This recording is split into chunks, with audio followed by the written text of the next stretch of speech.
Welcome, ladies and gentlemen, to the officially unofficial Jankfest 2019 here at Card Kingdom in Seattle. I'm Patrick. This is Lee. Hello. Welcome. It's our normal Legacy Monday night Legacy tournament that we do here, but tonight we're going to try and feature as many Jank decks as we possibly can. Jank decks, you say? Jank decks are my expertise and Lee's as well. So hopefully we'll have some fun and insightful content for you. Yep. So let's get ready for Jank Fest. Yes, we've given some of the preps to the room and we said, hey, if you have interesting or janky decks or, something that's out of the box, out of the normal, we're going to get people to feature them on the matches rather than the 3 no's, the 2 and 1s, all right? Exactly. We're going to get all the interesting. All right, let's swing it over to the match. Let's bring down to the match area. We think we're already underway. Yep. Let me just update these names because these are not correct. We've got Sean Cantonese on the right-hand side there. He's playing, I've talked to him briefly about what he's playing. Pizzolato. Okay. So Sean has a P-I-Z-Z-O. Yep. So Sean's playing a deck. His main strategy is he's hoping he runs up against a lot of Merit Lages. And he's going to use Arena to have them fight his Phyrexian Obliterator. To cycle their permanents. Yeah, so he's playing a lot of just weird things with Aether Vial, Fauna Shaman. It's like a toolbox deck, right? Yeah, it's just a big creature toolbox deck. Yeah. I don't know what Nick is playing, but it looks like some sort of Grixis Delver or maybe Blue-Red Delver deck. You can see young PZs there. We see some Dazes and Ponders and Lightning Bolts. So this is actually going to be a really interesting matchup because, Nick having lots of counter spells, removal, and tempo, and Sean is also at the same time just having, the creature toolbox of Doom. Creature toolbox of Doom. That's what we've decided this is. Or actually, it should be, if it's long enough, the creature toolbox of Annihilation. Because essentially, using Arena to fight your own Phyrexian Obliterator, you're going to have essentially Annihilator 20. Interesting that Sean is using a new card that's been released into Modern. He tried to cast Unearth to take bring some of his creatures back, but you see Nick there just, meeting it desperately with a Force of Will. Yeah. He does have a whole lot of just creature options right there. He's focusing really on trying to get the ramp to just go into something huge. It's a matter of time before he gets it. That Unearth in the yard is not super great for him right now. Yep. I have a feeling actually that I haven't seen any. I feel like he's Blue-Red Delver, just as a guess, because I don't think does Grixis Delver. I haven't seen any other land. Grixis Delver probably wouldn't play Pyromancer. Yeah, or Spell Pierce. Yeah. Yeah. They probably just have removal spells. But it's good. It's good as we start off. Thank you for everyone joining here at Card Kingdom for the Twitch stream here. Yeah. Very excited for this particular tournament. Exactly. Jankfest is what we're all about tonight. Some people were asking ahead of time, how often do we do this? And I said, this is the first time. Hopefully we can do this a little more often. If you're joining us, you can. It's actually a premiere of the We have done commentary before together. We have. Yeah. But again, I think this was an idea that we've stemmed over the last couple of weeks, and we're just like, let's just feature the interesting decks, right? Before an interesting, tournament's coming up this weekend. What's coming up this weekend? Yeah, we've got, is it GP Syracuse? No, that was this past weekend. GP Atlanta. Atlanta. What is the format? Legacy? Yes, it is. Very exciting. Wow, who would have guessed that we're talking about a Legacy GP on a Legacy stream? Yeah, I know, right? All right. I actually love a lot of the initiative that Sean does with Brewing. I think the first time I ever met him, he played a Stranglehold on turn 1. Yes. And I was like, that's really awesome, but I don't search my library, but great. Yeah. As some of you guys know, Stranglehold stops opponents from searching libraries and also from getting extra turns. Yep. All right. Is that a Cloud of Fairy? Click. Okay, that's a click. Vanilla Click Promo Judge. Nice. Promo 1, I think. Yeah. Nick did a lot of digging on his turn with some ponders and did not quite find anything he was looking for. And that is the downside of Giver of Runes. You cannot protect it. Cannot protect itself. Ooh, there's an Arcanist in the hand though for Nick. Interesting. So yeah, it's probably I haven't seen any Black Saucers yet, but Yeah. Could be Blue Red Delver with Arcanist. Seems pretty good, right? Yep. Um, I think with the click, you take the Arcanist here. It presents the biggest threat. he's or decided not to keep. Take not to none. My question to you, by the way, Mhm. I noticed that Sean is playing Giver Runes over Mhm. Mother Runes. Yeah, I think it's to try and just get that edge for colorless Mhm. protection. That's the big upside. Also, it being a 1/2 is nothing to scoff at. We already saw it kill a Pyromancer token, which was pretty decent. Yep. I think that's really the main reason. It might also be he probably also has a Mother of Runes in there, and it's maybe just diversification of threats get around Pithing Needles. Gotcha. It's also, I guess, he doesn't have the affinity that D&T has when they try to have Covenant Souls on humans. You know, Mother of Exactly. Runes being a human. As some of you guys know, Giver of Runes is a core artificer. Is that right? No, it's a core something. Core something.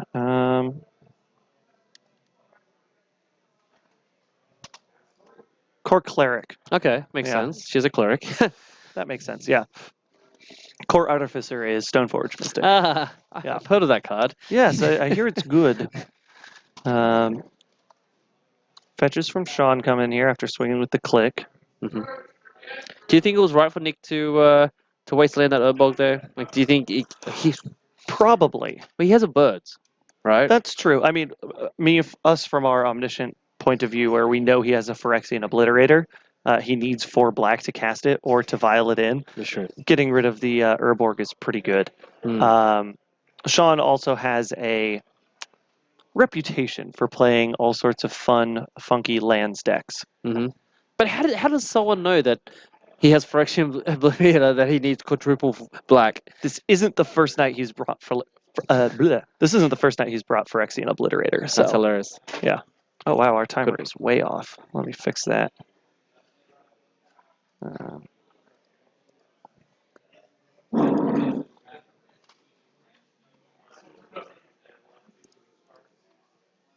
There we Alrighty. go. That's better. Oh, I love this.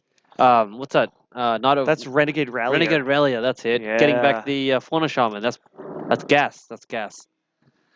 Yeah. For those who don't know, Renegade Rallier has Revolt, and so if you can trigger the Revolt when it enters play, you're going to return a permanent card with converted mana cost 2 or less from graveyard to the battlefield. I love about him is he works perfectly with fetches. Exactly. You fetch, and you can bring back the fetch if you really want to. Yep. Another Ponder coming out from Nick. Boring old Ponder. Speaking of other interesting decks tonight, we actually have some interesting ones in the room. We have a guy playing Pod. Yep, right? We've got Modern at Pod. least one Pod deck out We there. have Ninjas. Okay, Blue good. Black Ninjas. I've seen that. We have the usual, I don't think I have any other. Do you have any other? I've got someone out there who's borrowing my copy of Ruby Storm. Ruby Storm, nice. That's awesome. We also have Metal Worker. Yep. Mud. We've got Scape Shift. Titan Shift. Oh, that's so sick. That got to be Tom, isn't it? That's what Tom's on. Yeah. I love it. I love Scape Shift. Yeah. Hopefully we can see that. He's really excited because he's like, yeah, I've 4-0'd with it before, but now Veil of Summer is a card. So he's really excited about that. Yeah, I was gonna say that makes it way stronger because. Yeah. So here's the thing. Any other week, I'd be okay seeing a Dreadhorde Arcanist, but this is the week where you could really Dreadhorde Arcanist with all sorts of free spells. That's missed opportunity from Nick, especially this week. Interesting that he's attacking. I think he's really trying to get aggro, isn't he? Yeah. What's extra interesting is the Rallier is a 2/3, right? 3/2. 3/2. Yeah. It's like, why would you attack the young Peasy? But Yeah. interesting. All right, he's doing it. I mean, he's happy to trade with a token, and I don't think they're playing electricity. Yeah, no. I mean, with Sean, you can never be sure, but I think red is the only color not present in his deck. Yeah. He's got Leovolds. Yeah, this should be very interesting. So is Sean's deck? It looks like it's 4 colors, right? Yeah. Yeah, it's black, green, blue, white. It's not red. Yeah. Yeah. He's everything playing red. not red. Gotcha. He's got the Abrupt Decay in hand too, which can really set him up right now. He just needs to blow up that Arcanist, and he's got full control of this game. I agree, Patrick. I think Arcanist should have haste. Yeah. I mean, he's red, right? I mean, yeah. I really like the new Ginger Brute that can only be blocked by creatures with haste because you have to be fast enough to catch the gingerbread man. That's the good flavor. Yeah. Wait, he hit the token? Oh no. What happened to that token? I was Oh, he condensed his tokens because none of them have summoning sickness at gotcha. this point. I was like, okay. A little Before bit, combat, still catching up here. blow it up. Ooh. Brainstorm and Force of Will in hand for Nick Hmm. is what it looks like. I mean, it's not very good against Abrupt Decay, is it? Yeah, you can't force an Abrupt Decay. You try, just won't work very well. Yeah. There have been times that I've done that just to build up storm count for a great Flusterstorm. Oh, that's awesome. That's Yeah. awesome.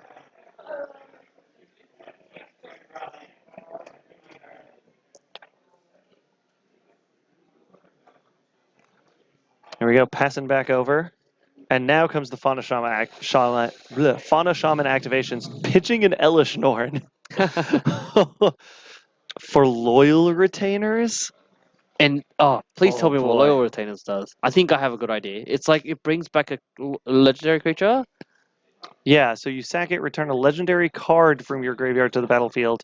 You can only do it on your turn before attackers are declared. Oh, Portal.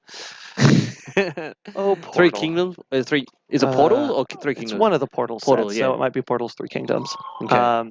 Either way, use that with Fauna Shaman, pitch a legendary, cast it, sack it, get back the legendary you just exiled. So 3 mana Elish Norn. Oh no, exile. Just discard it. Or discard it, Yeah, or yeah. sack it, yeah. Does he just sacrifice himself or does he exile himself? No, he just sacks No, he himself. sacks himself. He But countered he it. got forced, yeah. Got forced, yep. Which is the correct thing to do. Boo. Otherwise, it would have been an Elish Norn in, and I think that would have been lethal. Yeah. Resolving Boo. that would have been lethal for Sean there. He needs a double white night creature, Grand Abolisher, I think. It's like Yeah. people can't do stuff on your turn. Yep. Yeah, pretty much abilities, spells, everything.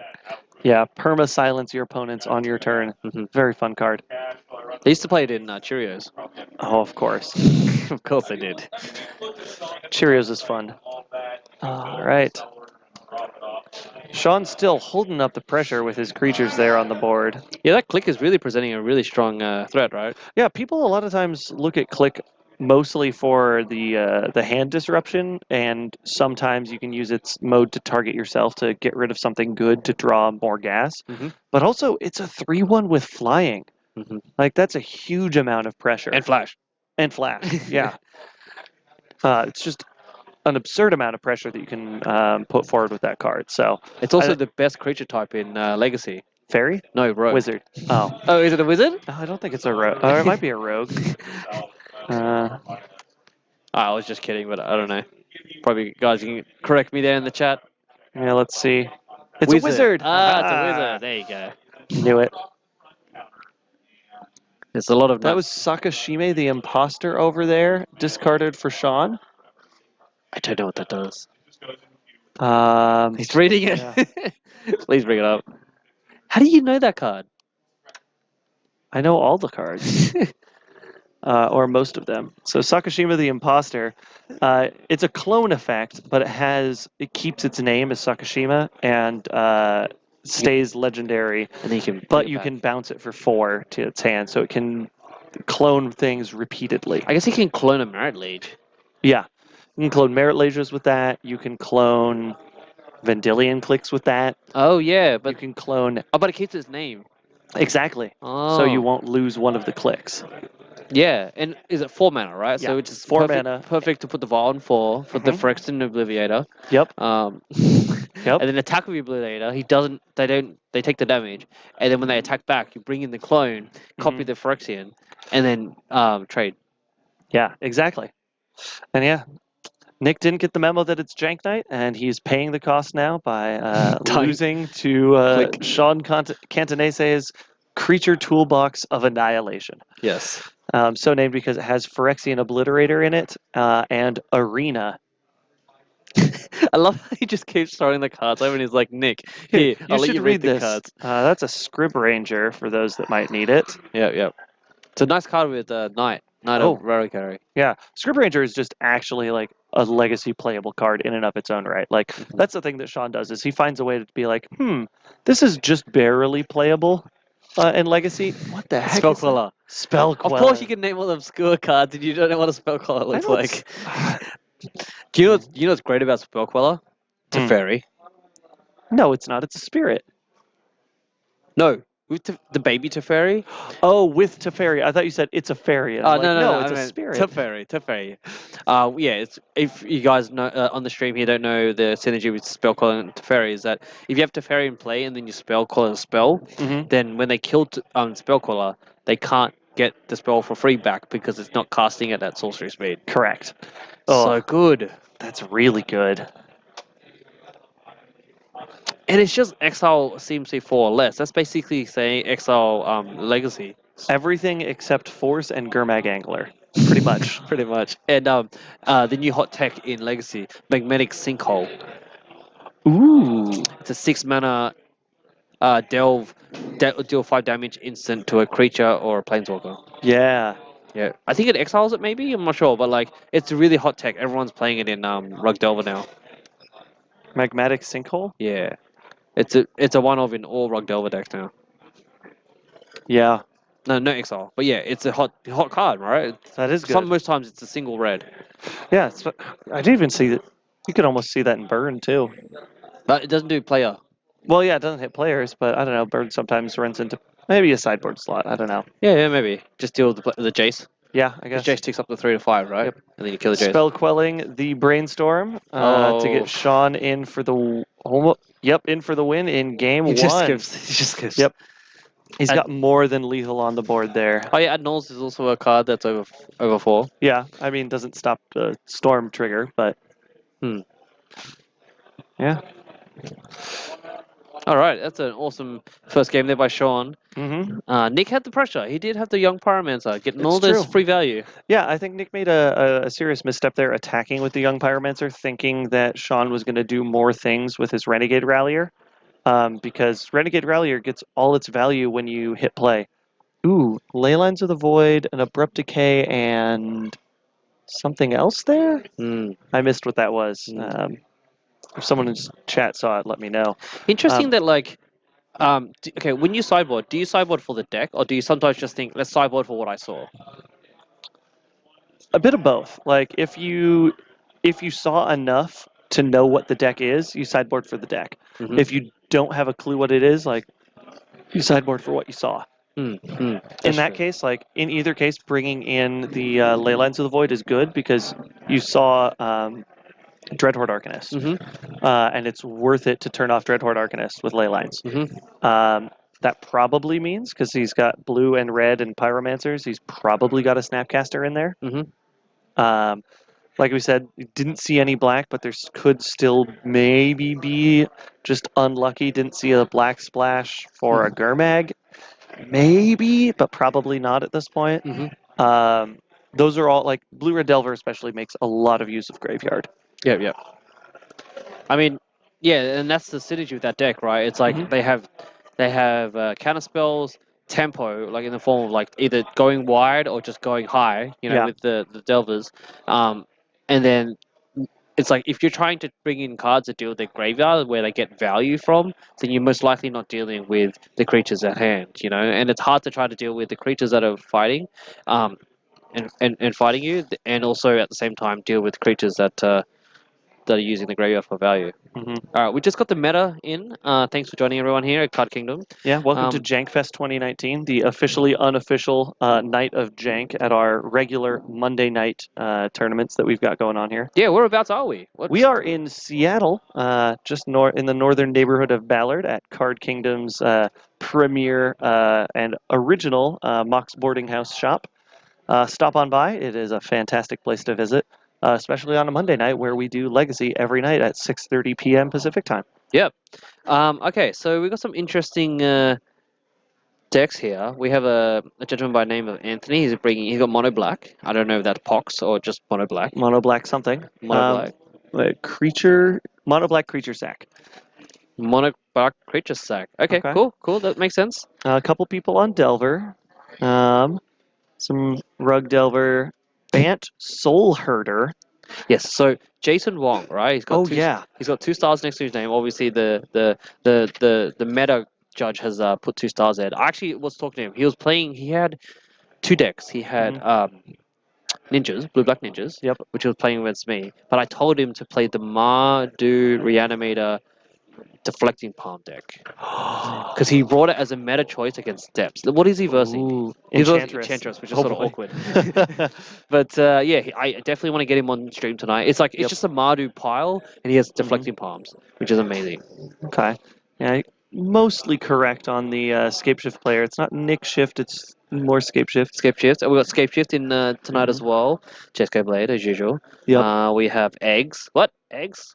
Someone brought eggs? That's hilarious. Someone brought eggs, yes. Black Painter, which is kind of cool. Yeah. Red Painter. We also have Bant Soul Herder.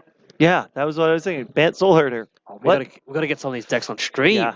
Yeah. Yes. And Bant Stone. CTOA. Oh, Creature Toolbox of Doom. Of Annihilation. Yeah, Creature Toolbox of Annihilation. Annihilation. Yeah, there we go. What's that? Barbara is on. EVB? Rug. Oh, no. She's on Rock. Yeah, she's on Threshold. Yeah. Canadian Threshold. Yeah, that's right. All right, sweet. All right, back Excellent. to the game. Awesome. A young Pyromancer early out for Nick here. A great start. Haven't had a chance to spot exactly what Sean's got in hand. But he does have as a Green Sun Zenith, and yeah, the very quick Abrupt Decay. Very, very direct Abrupt Decay. Yeah. That's one where if you had a daze at that point, you'd daze that just for the token. Just for that, I can get that pressure. Both people on 20 live. Mm-hmm. There's actually a famous. Oh, did you notice that Nick also didn't play the third land? Ooh, There's a yeah. famous clip where in an SCG game where the guy goes anger to kill all your creatures, and then the pro player just goes. He wasn't pro, but he's just one of the popular players. He just goes tap Spell Pierce, and the guy's like, oh okay, and like doesn't pay for it because he just thought he counted it. Uh-huh. It was so funny because he had like 3 mana open, and he did pay for the Spell Pierce. Oh, that's great. There's Right. a nice early Leovold. Wow, that's one way to stop an Arcanist in its tracks. Mm-hmm. Oh, by the way, we also have a little bit of a bet going on with the judge staff tonight, where the guess is, are we going to be over or under judge calls for Oracle text on cards? Over or under 5 calls. That's where they think they're going to be. I think it's going to be more than 5. Mm-hmm. For the whole 4-round night. We'll see. That's it. All It's right, like a swinging in with the Arcanist. like a bingo. Oh, First text call of the night was for Brea Ethereum Shaper. I love it. So that's a taste of what we've got in the field. So we're tonight. one of 5 now, right? Yep, 1 of 5. And we're only about 25 minutes in. All right. We have a question in chat. Good night. What is this about? Creature Toolbox of Annihilation. Well, we're having a jank night, and Sean just happened to bring his EDH deck to Legacy Night. Seems like it. He's got just Vials, Green Sun Zeniths, and all sorts of weird toolbox creatures, including a Phyrexian Obliterator and Arena, the land Arena. And he's hoping to get that Phyrexian Obliterator to be able to fight a Merit Lage to make his opponent sacrifice 20 permanents. The best part is you actually clarified Arena. Yes, Arena, the land. Not the game. Yes. All right. And I heard it's mythic. Because Something. everything's mythic. Everything's mythic. He's holding a championship on that land card as well. A mythic arena championship. Nice. It's Merit Lage versus Phyrexian Obliterator, and the loser is his opponent. So when he activates it, he has to go under the table and start a sub game of Magic, right? On the laptop. Oh yeah, basically, yeah. He goes and does an Omniscience draft, and that flips in all of those cards into this game. That's how that works. So it's so He also funny. gets a small burning cat that sits on the table as well, because you paid the extra $20 for the foil version. I love it. Here we go. A Green Sun Zenith now for 1. Nice. He's probably getting Fauna Shaman is my bet. for 1. Oh wait, you can't get it for Shaman's Fauna 2. Shaman. He's probably Fauna getting a Shaman's bird. Or Yeah. a noble or something. Oh, Elvish Reclaimer. 2. Yes. Oh, yes. And is it online? He's got 2 lands in the yard, it looks like. I mean, oh yes, because if it's 3 online. lands, because he's got a Dryad Arbor in there. Oh, you're right. If it's online, he becomes a 3/4, right? Yeah. Which is actually what killed me last week. 2 Elvish Reclaimers with 3 lands in the graveyard just beat me down for 3 turns, and I'm just dead. Oh, Yeah. he's casting an Unearth. What is he gonna get? So there's the Reclaimer. He's going to unearth for his Dryad Arbor, I bet. No, Oh, no, no, he can unearth for Leovold. Leovold. Yeah, Leovold, that's of actually the course. better option. I Psst, see what him am I not thinking? forcing this. He's thinking, he's like, I don't want him to get his value back. And he has to target what creature, right? I believe so. Yes. It's going to brainstorm. One, He's got some two, force in hand, 3. though. The good thing about firing off this brainstorm now is that, you know, for value, he gets to cast it again later if he attacks. Well, he'll If he attack wants. it into the 3/4 Reclaimer, and he'll get to cast it once. Of course. I think the funny thing about Reclaimer, yes, there's so much value in just a single green creature. Awkwardly, Jarvis Yu found out on stream the other day that the lane comes in tapped. Yep. So it's not a good idea to get a Thespian stage. Correct. Not good for Thespian Stage. Good for Pajuka Bog And Dark Depths. and Dark Depths. Mhm. Good for... not good for Caracas. Not good for Mazavith. Serigi Step, whatever. Sajiri Step is Sajiri? pretty good option, yeah. Or you get Field of the Dead. Yeah, Field of the Dead is also a good option. They play Field of the Dead in lands now. I didn't know that. Yeah, I don't see why not. Like, one or two of seems potentially useful. Yeah, making tokens for no reason. Alright, he's Yeah. attacking. He's trying to get that value. Yep, and here comes the Bolt. Bolt on the Giver of Runes. Interesting. And it's just like snap block. Yep. No, Oh, no block. second block. Oh, second Bolt. And they trade. If I were Sean, I'd still be happy with that trade, actually. When did he bolt butt? He bolted... After blocks or before blocks? he bolted the Giver of Runes before attacks. No, but I'm saying the Dreadhorde shouldn't be dead. Okay, he's brought it back. No, wait. Because he's like blocks, and then he's going to bolt it, right? Yeah. But Wait, the Dreadhorde is 1/3. You're right. yeah, and Elvish Reclaimer would be a 3/4. Gotcha. Yep. Yeah, so it should be dead. He just played a second Reclaimer, or a second Arcanist is what he did. My bad. I got Yeah, mixed yeah, up. Yep. Oh, okay. He's hard cast the ley line, as you Yep. do. Yep.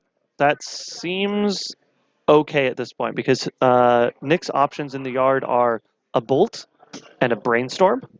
I mean, yes, he's got some value now. He's got a brainstorm, but think about this. What does Nick have to remove a ley line too? Yeah, that's true. He's in blue-red. He can bounce it, but sort of. But also to remember as well, he only had one card before this brainstorm. Yeah. You know, now he's down up to 2 cards now, but fortunately he drew a Delver. Mhm. But you know, he's pretty low on cards. Sean, of course, running Brainstorm in his deck because when you're in 4 colors, why not? 4 colors and one of them's blue. Of course, you're going to run some Brainstorms. I love it. Is that there's a Caracas in the hand there. I don't think Caracas does anything Stage- good at the moment. He's got a Fauna Shaman in hand though too, which is pretty good. He has to wait until the bolt goes off though. I'm betting Nick is probably going to use that bolt to just pressure life total because right now he's got dominance on the board. Definitely, yeah. You got the Delver. Delver's gonna flip. I mean, he did just brainstorm, right? He probably Yeah. put something juicy back on top. Mm-hmm. Yeah, I don't Question think is, is blue-red has a way to deal with this ley line. No, probably not. Oh, playing the Shaman right now. Interesting. I think the Caracas is next to useless for sure, and that's why he put it back on top and played the fetch. Yeah, I'll fetch that away. It's only no. If Sean was going to Caracas, he was going to be Caracasing his own creatures. True. Okay, gotcha. Put the Leovold. Caracas the Leovold, Caracas the Vendilion Click. Gotcha. Yep. Makes sense. What other? He's got a couple other weird legendary creatures in there. Someone had a deck similar to Sean that they were going to play that had Marit does something or other in it. There's a deck called Most. It's a Grixis-colored legendary creature that takes control of creatures so long as it remains tapped, and you get to leave it tapped. It's old and it's from Legends. Oh, I think I know that card. Yeah. Yeah. People play it in EDH. I think. Yeah, it's a great 3 mana, EDH right? commander. Yeah, 3 mana. Yeah. Yeah. I'm glad the chat is helping out. Yeah.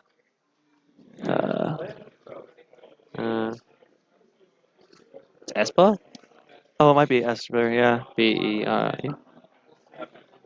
Okay, that's okay. We're all getting the spelling very close. There it is. There it is. Oh, there's a space in there. Okay. Rigor Reberet. Of course. Yeah, I would not be surprised if Sean has this in his deck as It's a well. 1/1 for 3. Yeah, but you can gain control of a creature so long as it remains tapped.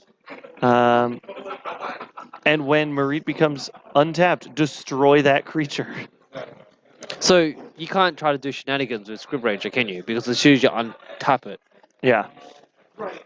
Yeah, good for you spelling it right. I did not in my 7 attempts. Yeah, we have a search engine here. We're trying to pull up the cards. All right, so Sean got the Vial out and a Hex Mage because he likes 2/1 creatures or 2.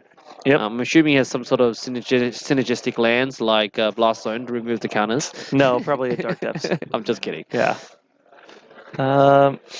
Ooh, Flash the Click. Of course. Oh, he's on 4 life. That's sort of Yeah. important. Flashing the Click here. Gonna daze. He's gonna daze. Oh, he's gonna daze. Hardcast the Daze. Oof. Oh, not quite dead.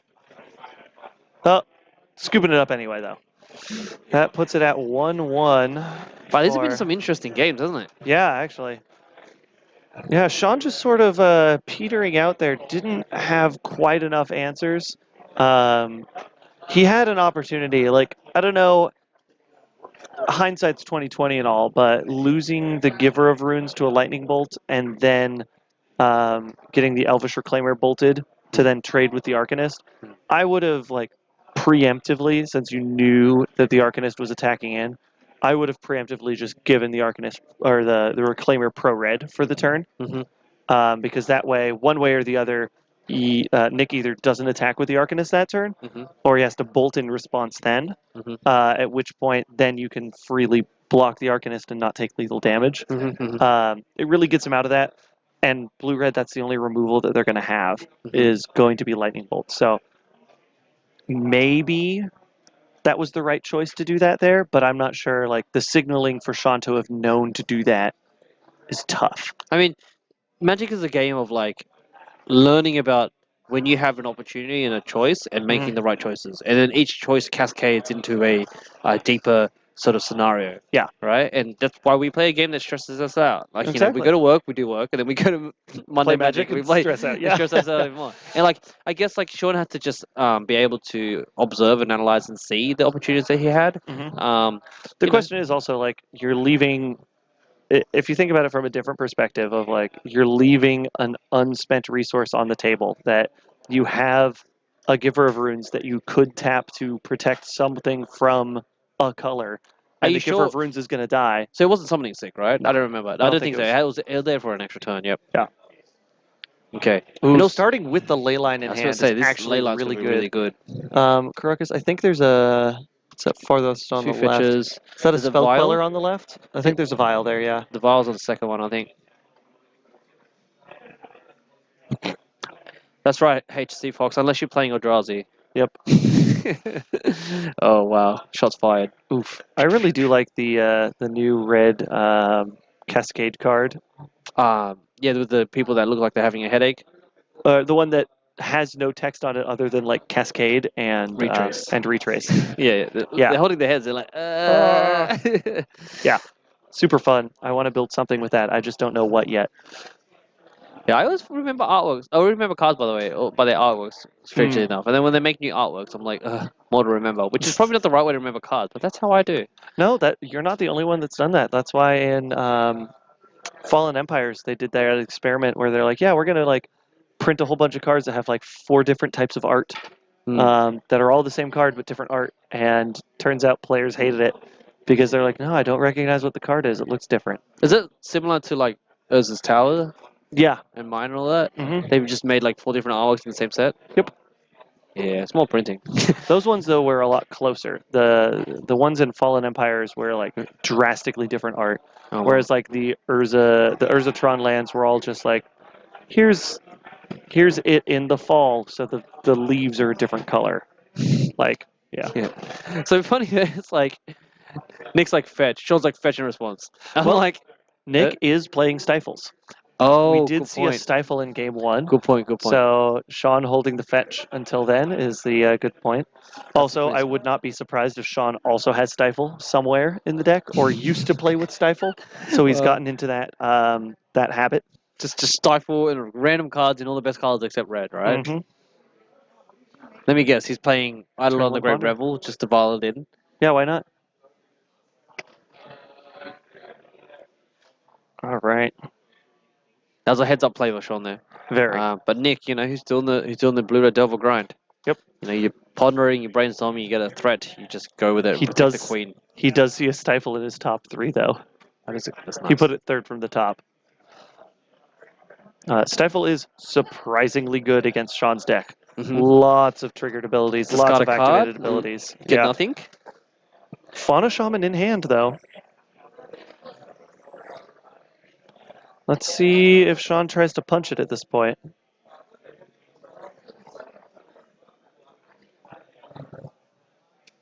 Yep, punching it for the Fauna Shaman. Let's do it. Let's do it. Oh, no days in the form. It's a shaman. It's like Yeah. a tutor for his whole deck. Yeah, pretty much. Yeah. What's the card that's enchantment that's banned from Legacy? Survival of the fittest, yeah. Yeah, that's pretty much a Fauna Shaman. Fauna Shaman is like fixed survival of the fittest because you can only use it once per turn. Mhm. Unnatural evolution. I run it in one of my decks. Is the other fixed enchantment version where you flip from the top of your deck to hit a random creature instead. Evolutionary Leap. That's the one. Yeah, I know that card. Played it in standard. It's a good I card. played a Nick Fit. It's great. Yep. I was hoping someone would borrow that Nick Fit deck to run tonight, but no one seemed interested in that one or Mono Blue Martyr. But you said someone did borrow one of your decks. Someone is borrowing Ruby Storm from me I tonight. love it. I love it. Oh, and there's the Bolt. And then a Delver to follow up. And they're all in exile, my friend. Is that... Yeah, that's an Elish Norn in hand, I believe. For Sean. All right, he can bounce the Elish Norn. Because you need to, right? He's never going to cast the Elish Norn. That's not how the deck works. He has birds. He can do anything. That's true. All right, trigger. He's got the Spell Queller in hand, though. Spell Queller is big enough to... Oh, that's it. Yeah, I and love it's big it. enough to trade with a flipped Delver, right? Because it's a 3/4. Oh, he flipped the falls anyway, which is after. Oh, it's a 2/3. It's a 2/3, yeah. No, it still trades with it. Still trades, but like, Just invade it. do you want to trade for... Oh, What? and the Bolt. Me or the Queller? Yeah, the Queller. And Brainstorm. He's Teferi in this deck. Teferi. Yeah. I'm not sure Teferi does exactly what his deck wants to do, other than like make Spell Queller better. Yeah. Uh, I just like naming random cards. oh yeah. That's what I do half the time. I should have Rada Delver to be legendary, right? Green Sun Zenith in hand now for Sean. And a Thespian Stage in hand too. He's really worried about a Wasteland though. No basics in play to be able to copy. Yep, going for the safe fetch option first. You probably can get a fetch, a basic as well if you want. Yep. Green Sun for 2. Probably looking for another Fauna Shaman if it resolves. Nick does have Force in hand and is going to Force. Yeah. It's a stifle. Pitching a stifle. Yep, definitely the right choice there. Letting Sean get any 2-cost or less card from his deck is probably a way to spell your own doom. Do you think Nick is playing Pass of Progress? Ooh, that's a tough question. I don't know. Sometimes they betting play no. one inside. Yeah. Just beat on pressure. I'm betting he isn't. I mean, the way he's fetching, he's probably not. Yeah, especially because most of the decks I see that are running Stifles aren't running Price of Progresses. Gotcha. It's good to know. It's good to learn. Yeah. Ooh, a Scrib Ranger for Sean. There we go. That's his answer to the Delvers. He still has to find an answer for the Pyromancer, though. I know that Scrib Ranger has protection from blue, but it still can be countered, right? Yeah. Yeah. It does have Flash. Yep. I guess There's it's the too much text on a card. Yep. But Nick doesn't have any counter magic in hand. Has an Arcanist, 2 Arcanists, and a Stifle is what it looks like. Reading the Scrib Ranger. Good choice. Good choice. A Savannah. Oh no, it's a Brainstorm, not a Stifle. Sorry. Like the Jace one. J-Storm. Just Fetching for a land, tapping 3. Talking to my friend on the weekend, he's like, "Oh, I need more Jace faces on all my cards." Oh man, how close is he to hard casting Elesh Norn? 7 mana, isn't it? 7 mana. With the Scrib Ranger, he's 1 short. Because of. Because he can bounce a forest and then play it again once per turn. Oh, that is true. Has he got an Edison on his hand? Mm-hmm. That's sweet. He needs to top deck a land here, and then he can hard cast Elesh Norn. But he doesn't know the opponent's hand, does he? I No. mean, he already forced and pitched the Stifle, so Yeah. I'm hoping he's down in. Mm-hmm. Oh, I didn't even see that line. That's fantastic. Is that he has the Obliterator in hand too? For those that don't know. No, wrong side, buddy. Yeah, that's it. He has a Phyrexian Obliviator. Yeah, I think he's got the Obliterator in hand. Yeah. Right. Reverse But does he Source have 4 black? No. Currently. He has to use the stage to copy a land to at least get closer. Oh, okay. So he copies 1, 2. He's at 3. Yeah, he's using the Scrib Ranger to untap. Yeah, he's got 4. Wait. Oh no, he's got at 7. 3. He's got 7. How? Because the Scrib Ranger can untap. No, he doesn't. No, he's only got 6. He's only Okay. got access to 6. Got it. And he's But, only got access to 3 black. He used So what the he did is- Thespian stage to copy the Bayou. Yes. He Yeah. used the Bayou and untapped the Bayou, bounced it and played it again, and by using 2 lands to do that. Got it. That's Yep. right. So now the stage is now a Bayou. Correct. He can cast his Phyrexian. God, You can almost cast it. what's he got? He's doing something. He's going to be a Rallier. I hope it's not a Rallier. No, Sanctum Freelate. Pretty good. Ooh, Sanctum one, Prelate right? on 1, 100% of the time in this matchup. Yeah, it's pretty good. Sanctum Prelate. Going for the Brainstorm. brainstorm there. Yep. I mean, Nick is applying really good pressure. These tokens are coming out. It's true. And his Delver is blocked by a Script Ranger.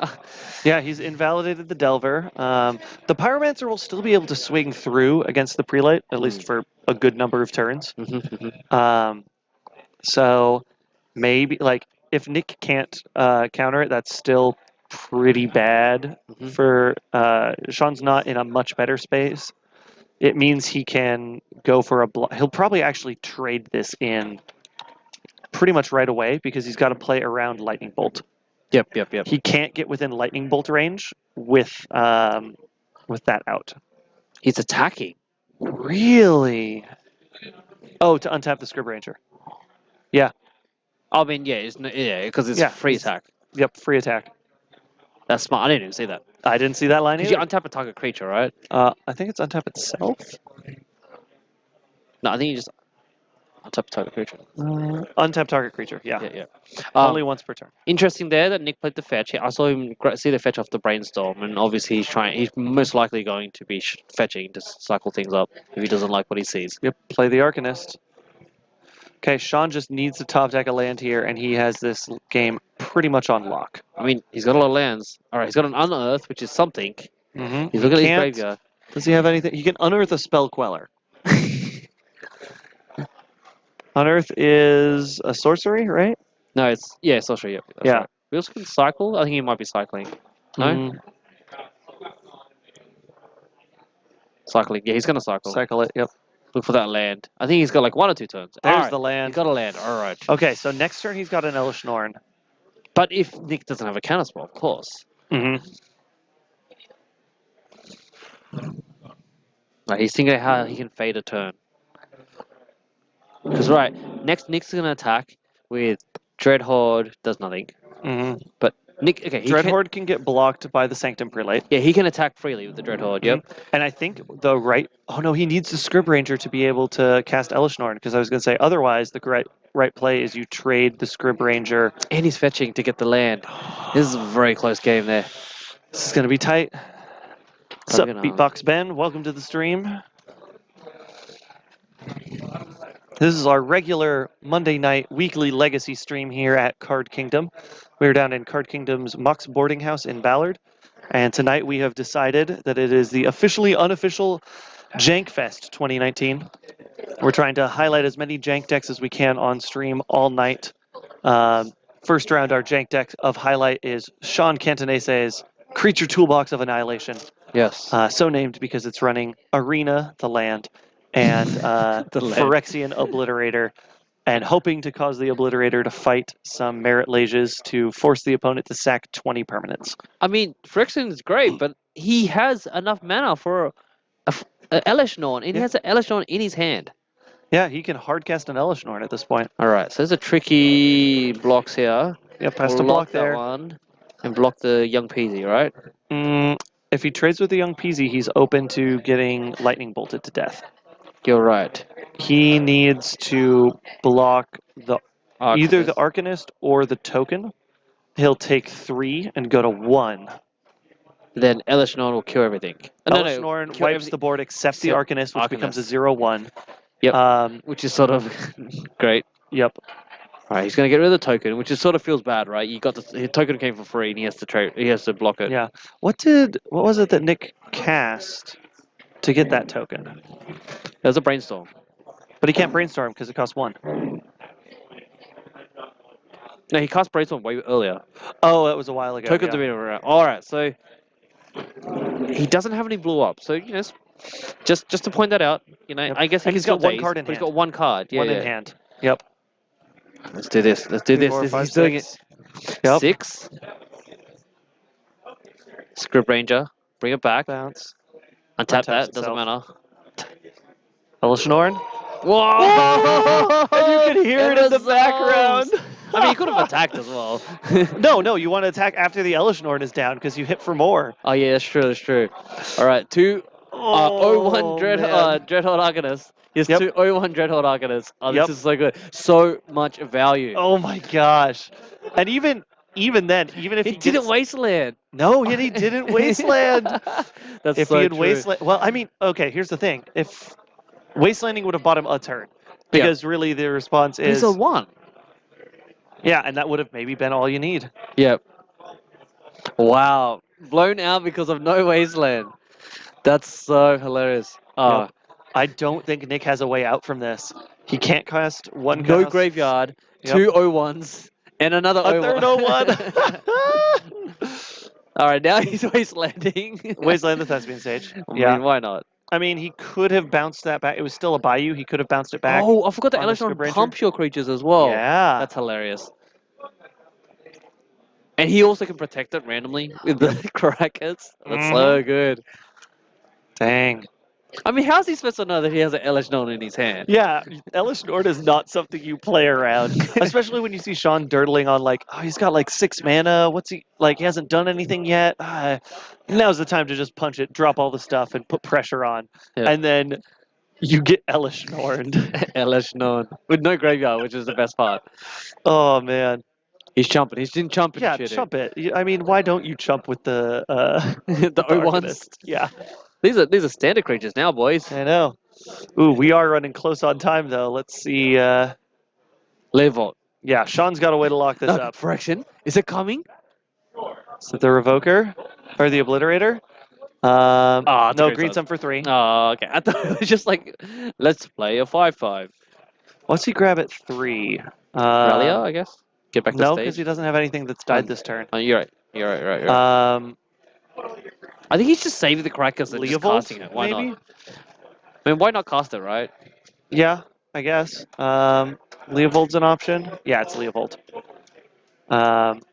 Leovold or Gaddock Teague. Would be the 2 options. 5/5. Oh god! And Oh, there it is. look. Good Sean taking round 1 in 3 games, with his creature toolbox of annihilation. Right time as the the round. time ends That's too. a perfect ending. Awesome. But good work, Nick. I think he put on the pressure very, very well. He was playing the standard Delver plan. Mhm. I wonder if he does have Price of Progress. That would have been a massive blowout. Oh man, Price of Progress would have dominated that game. All right, let's bring it on back to the booth, and Yes, we'll bring it talk back. a little bit about what we're expecting to see in the future rounds. Hello to everyone who is hopefully joining us this evening. I am Patrick. This is Lee. Hello. We are here at Card Kingdom's Mox Boarding House Seattle store Mhm. for the officially unofficial Jankfest 2019, aka just our normal, regular Monday night Legacy tournament. But with Jank. But with Jank, With we Jank. decided to convince a bunch of our friends and other players here to play a bunch of Jank tonight. I've got a deck out on loan to a friend. We might see that a little later, but let's look at some of the highlights, eh? yeah, we've So- got a whole bunch of good options here. We've got Creature Sack Mono Black, Bant Soul Herder. Bant Soul Herder is a fun one. I'm excited for. There's a Scape Shift deck out there. Mm-hmm. We've got 2 different painter decks, one that's red and one that's black. Yeah, nice. What was the other one that we saw? The Mardu Reanimator deck seems interesting. Yeah, that has deflecting palm. Yeah. Yeah, I love it. I love it. Where is the one? Yeah, Bant Soul Herder. I think we just said that one. Yeah, yes. we also have Black Painter, which is kind of cool. Yeah. Yeah. So, all sorts of jank all night long. Yeah, we're just looking. We are particularly. We'll be choosing the interesting decks tonight. Yeah, exactly. I mean, people were practicing Atlanta. That's all cool. That's all. That's fine. But today we are all about fun. Yeah, Atlanta's not going to show you decks like these. No. Well, as some of my friends said it on the weekend, they're basically just practicing for round 1 to 3. Exactly. Yeah, exactly. You never know what you're going to show up You against. never know, right? And some of the time, it'll be some of this. Mhm. So, hopefully that'll be some good preparation for people, and it should be all sorts of fun tonight. Yes, I'm super excited. Yeah. All right, how about? All right, we've got timing around. See if there's any people floating around. Oh, Sean's floating back by the booth. By the way, we decided to call your deck the Creature Toolbox of Annihilation. Yep. Really love the Yeah. Elishnorn ending. That's amazing. Do you want to get Sean in for like 30 seconds? Yeah, you want to hop in 30 here for a seconds, second, mate? talk? Yeah. We'll talk to Sean here for like a couple quick seconds before the next round starts. So yeah, you were saying that ending with the Elish Norn is sort of as good as you expect for the deck? Just about, yeah. I made a mistake by not picking up. I made the mistake of not picking up the Thespian stage because it was a forest, and but I got through it. Yeah, we were noticing in game 2, one of the things that we picked up on. The Giver of Runes we don't think was summoning sick, and so when it got bolted, you could have pro-redded your Elvish Reclaimer. Oh yeah. Because that's the only kind of removal. That's Yeah. That's like the narrowest of margins for protecting against the second bolt. Right. And yeah, it's I mean, Jankfest, welcome. Exactly. Yeah. This was the perfect introductory deck. What are some other spicy things that you're running in this Creature Toolbox of Annihilation? So there are just 2 crop rotations because, of course, we have Dark Depths because I'm playing the deck. Yep. And then the 2 crop rotations get Phyrexian Obliterator has Arena in the deck, so the promo card Arena, and then also Dromoka's Command. So if you're playing Dark Depths, I want to see the Merit Lage first, and then you will sacrifice 20 permanents. That is my hope. Nice. Well, hopefully you get to do that in some future rounds. It sounds like the next round is starting out. So thank you. Head on down to your match, and we'll check back with you a little later. Yeah, who's he up against? Oh, same guy? Okay, so yeah, we'll see him hopefully later. Yeah, we're checking matches to find something extra zesty coming up. Yeah, we've got eggs. Can we? What do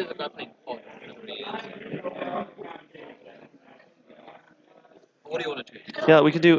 What's Matthew Saxton on? Red Painter. Starter Painter. Yeah, we can do Red Painter versus eggs. Sure.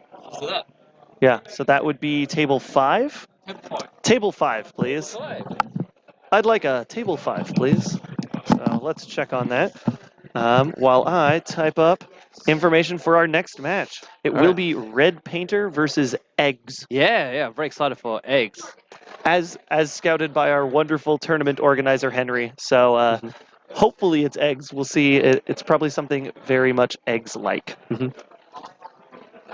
So I don't know what type of eggs. We don't actually get a full deck tech of the decks at the start, but when he says eggs, I'm assuming it's like KCI.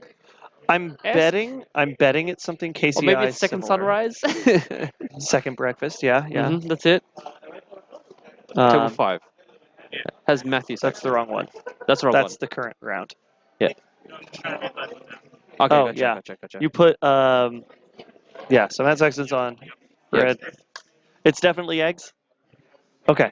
As in like Second Sunrise. There is a Second Sunrise in there. Okay. So we're looking really eggy eggs. Very eggy. Very eggy. Very chickeny. And who is that on eggs again? That is. Did it have KCI? Is it that type of eggs or the Second Sunrise eggs? I don't think I don't want to say alive, but I don't think I existed in Magic when Second Sunrise was played. I remember brewing worse versions of Second Sunrise eggs. And then it was Second Sunrise or something that got banned, and then sort of stumbling onto what became KCI eggs.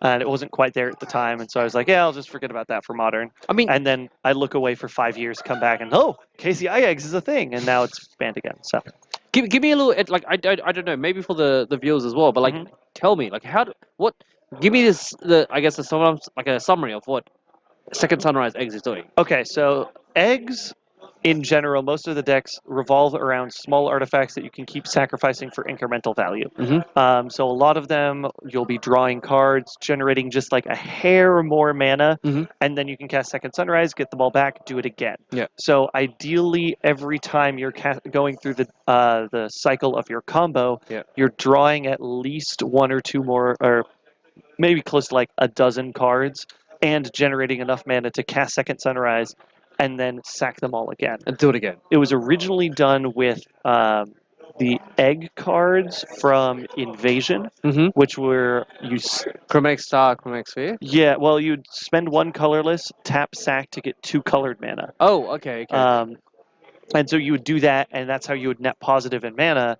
and then you would bring them all back and then do it again. Interesting. And so you ramped up to a huge amount of mana with it, and then you would kill with large amounts of mana. All right. So the combo has changed a bit over the years. Gotcha. But there's lots of different ways and avenues to kill. One of the kills, Pyrite Spellbomb. Oh, wow. Just over and over, you can just cycle through and deal 2 damage every time. You just need to do that 10 times and you win. All right, let's swing it over to the match. See if they're ready. Let's see what we've got going down. Oh, I need to update those. And we are on the wrong sides. Swap around. Oops. There we go. Okay, as you said there, look, he's already started. Astrolabe is a great inclusion now to Painter. Well, to Painter and also possibly to Eggs.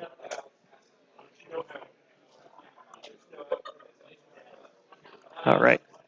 So in round 2 here, we have Joel here on Eggs versus Matt Saxon on Red Painter. He's been playing a lot of Red Painter lately.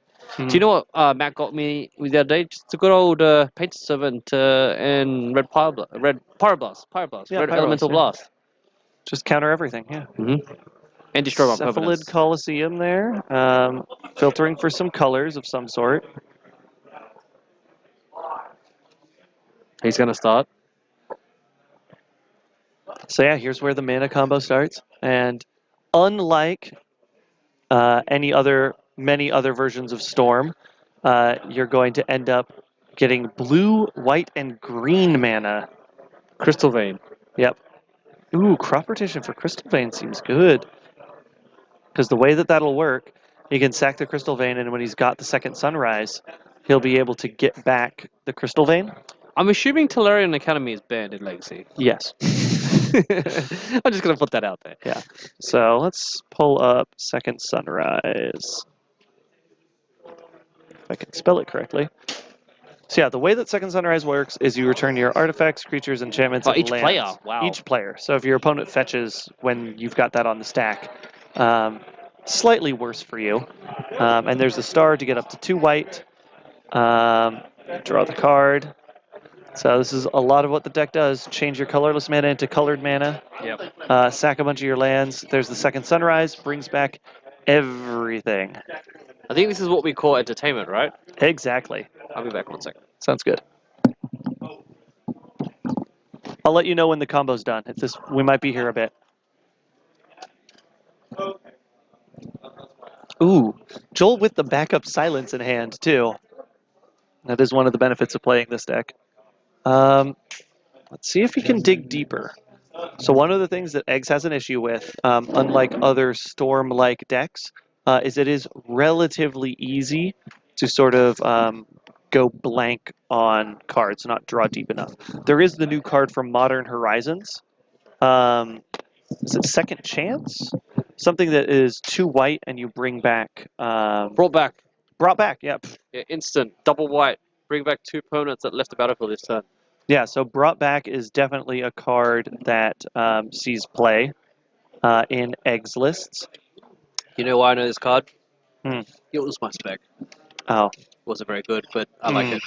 Maybe it'll get better after tonight. We'll be seeing some of it in Yes. action in eggs. Yes, you can go to cardkingdom.com and buy as many cards as you want. Hmm.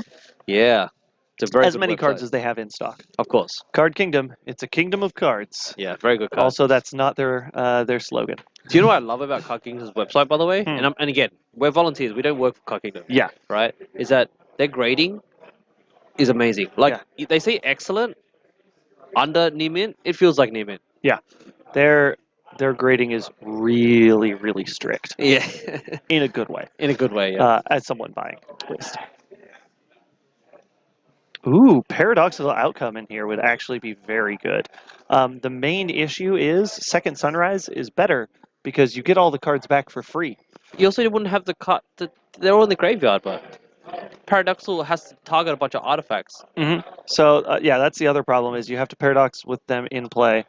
All right, he's showing the loop that he's got here, where he gets to Second Sunrise 2 more times and Yeah. a brought back. No, Oh no, you bring back the sunrises. that's not Draws his deck. that's not brought back. No. No, the second Sunrise and the other card is the 4-mana one that's legal in modern Yes. That- oh. that returns all the artifacts. I forgot what it's called. If anyone in chat knows that one, Open the something.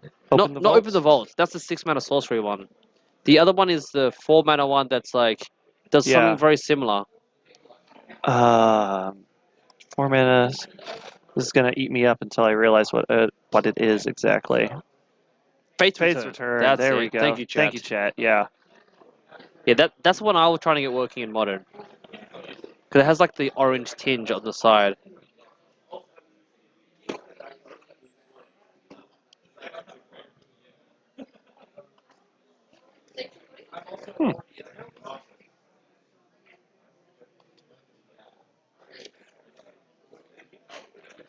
Yeah.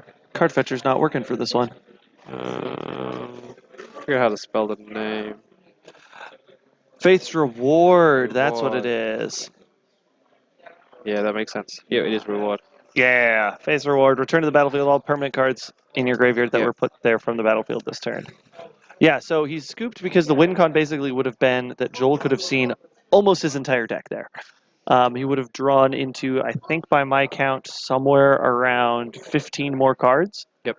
Um, I think the crazy thing with what he was doing there, and if you're trying to see I guess the pattern that the looper who's doing was Mhm. that he can play LED. No, not LED. He plays petals Mhm. and sacks them for mana, and then a bunch of other artifacts as well.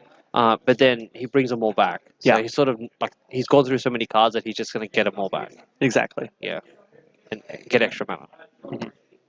This is one where, yeah, you don't see the win con, but I think, like, I think of anyone here, Matt has probably looked at eggs and understands how eggs works. Mhm.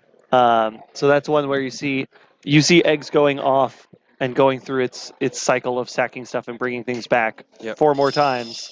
They're like, yeah, chances are I'm very dead. Let's just move on to the next game. Yeah. So Chad has asked like, is Tendrils to kill? Maybe potentially. I don't know. Like That's one of them, I think. Yeah, he could have grape shot if he wanted, but I don't know. Like it depends on what he has in his deck. Yeah, the tough part is like Joel is not tracking Storm there because usually by the time you're going off, you either have it or you don't. I don't know what the win con of choice is for eggs right now. By the way, speaking about Red Painter as well, it actually got a massive upgrade with the recent Modern Horizon set. Yeah, the Goblin Welder, the fixed Goblin Welder, Engineer. the Goblin Engineer. Yeah. Yeah, he's really hot because he basically grabs everything in their deck. Gets you everything you need. Yeah, especially with a deck like Red Painter that you either win fast or you lose fast. So he's planning on might as well lose fast to hopefully win fast games 2 and 3. Definitely, yeah. He used to be, and he still is probably an Infect player, a very excellent Infect player. Yeah. But I guess he just wants to change it up, play a bit Painter. He's been on Painter for about a month now, I think. Making slight tweaks here and there. He's mulliganing hard. I think he's looking for a ley line here, which makes sense. Makes sense. Because a ley line basically shuts off the eggs deck completely until they find some piece of enchantment removal, but they're in Bant colors, so they've got plenty of options. Definitely, yep. Recruiter. Ooh, a pyro. Okay. He's going to tuck a few cards. tucking a ley line, has another ley line in hand. I mean, it seems pretty good. Yeah, But seems White decent. has some pretty good removal. Exactly. That's one of the problems that he's going to be running up against right about now. Is that a what's that land, by the way? That's it taps for colorless. You sack it to get one mana of any color. Okay. Buried Ruin. No, not Buried Ruin. Buried Ruin gets an artifact. Yeah. But it's like, yeah, I was curious. I was just curious. That's all. It doesn't matter. Yeah. I know what it does. I can't remember the name of it. Oh, the good old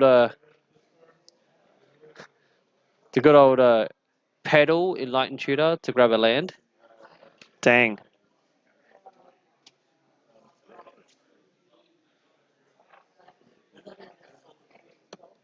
And He didn't have a land.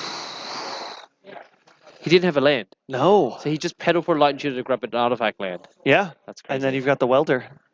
Archaeological site, maybe?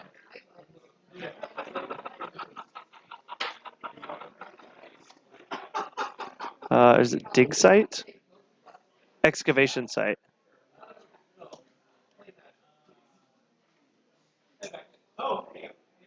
Nope. Nope. It's all good. Very much not that. All right, so he's got the Conjurer's Bubble, right? Yep, there's a Conjurer's Bauble. That's one card draw there. And then 2 actual traditional eggs. The actual eggs from the back of the old set. This yeah, is you're right. some legacy jank ingenuity. Welcome to the stream. Not to be confused with an EDH match here, or like a Pauper match. Oh, yeah. Eggs and Pauper. Did people? Oh, they can't play eggs and Pauper, can they? You can't play Eggs and Pauper. You don't have a return option. That's the one piece that's missing. You don't have something like Second Sunrise at common. Yep. Yes, second Sunrise and God. Wow. Oh, God. He's just playing a bunch of eggs. That's all he's done. I love it.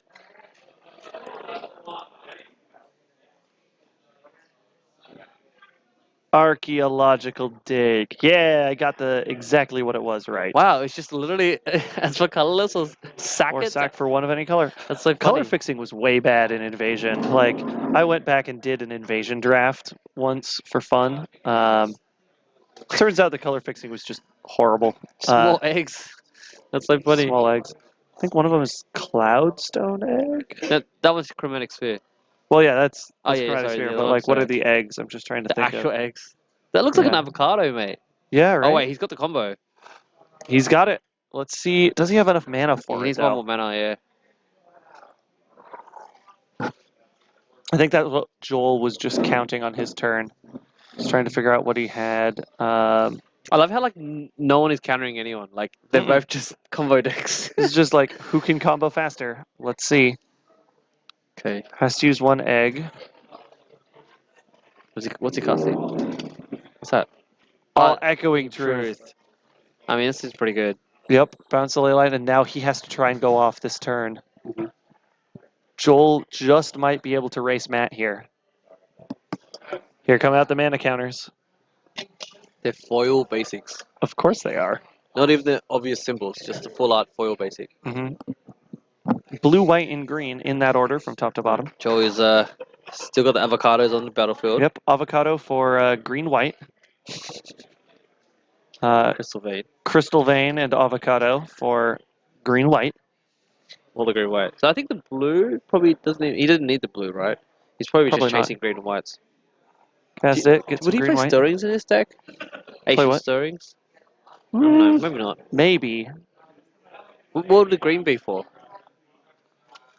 that. Oh, for that. Oh, he had a crop rotation before, remember? Yeah, so I Yeah, don't know. what the heck is that? Don't know. I I just have don't no know. idea what that card is. I guess City goes pretty far in this deck. It's like Eggs is a budget deck, plays 4 cities. Yeah. Alright, he's putting cards on the bottom. Bobble something to the bottom, draw a card. He's got a way to second sunrise. There's That's the a crop crop rotation. To Crystal Vein. Oh, he put the Echoing Truth on the bottom. Oh. Oh, mate, we all love grinding. Don't we, Mhm. don't we, Pat? Yep. That's all I do. Well, that's all you do. Another egg here. Blue egg. Blue white egg. Oh, the colors represent what they make. Yeah, they're allied eggs. So he's went through a lot of the green-white egg, and he's got the blue-white eggs as well. And he's second the site to make some colors. All right, there we go. We're doing something. Now we're playing with portals. Boop, blip, Brings all the lands blip, back. blip, blip. That's why he's playing crop rotation. I see the synergy here. It's the sound of him vomiting every permanent back onto the field for him. I think he has the city's blessing. No, I'm just joking. No Yeah. city's blessing. Okay, is that but green what card? is that green I'm card? gonna go check it out. Okay, please do. I am really curious. I think it's because how did that end up? Okay. There's Lee's hand there. Checking out what we're looking at here. Croson Wayfarer? It's a Croson wafer. Yeah, someone in chat just picked that out too. Sackett, put a land card from your hand into play. All in, man. Oh my gosh, that's amazing. That's how you get the extra lands out of your hand, because then every time you go through the loop, you can get more lands in play Yep. that then end up sacking and coming. Oh my gosh, this is great. I didn't know there was a tiered eggs deck. When we said bring Jank, he literally brought Jank. Exactly, this is great. He answered the call. I don't think I've ever seen eggs in Legacy. Legacy? Eggs. Legacy? Legacy. Oh, wow. All right. I think So yeah, he's sacking chromatic stars, baubles. Yep, put the sunrise underneath with the bauble. I mean, if we finish early, we can get Joel on to Yeah. have a look We'll interview have a couple others here. We'll get to see what the win condition here is, though. Yeah, That's that's for true. sure. That's true. I mean, Matt's gonna wait it out. He's gonna Yep. wait it out. Especially second game. Go for it. I mean, I think I'm gonna. Okay, he's going off. I'm gonna look at Matt's hand and see if he had a third land. Yeah, let's see. In the meantime, trying to explain how exactly this is. Oh yeah, you could win with Bitter Ordeal. That would be a spicy win. Yeah, so the goal is you're sacking all of these eggs, which are either mana neutral or mana positive. Yeah, does he have it? Does he have a third land?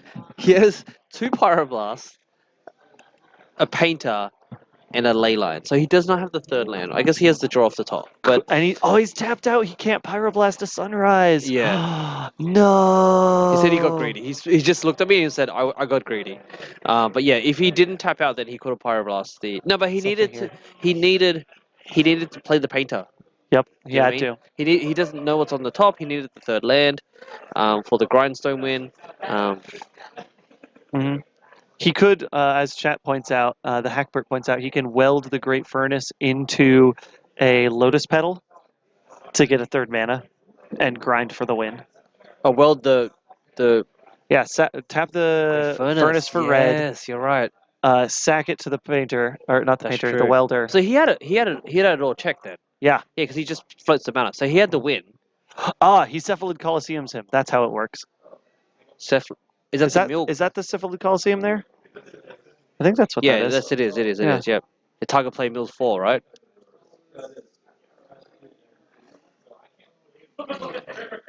Oh, target player draws 3 cards and discards 3 cards.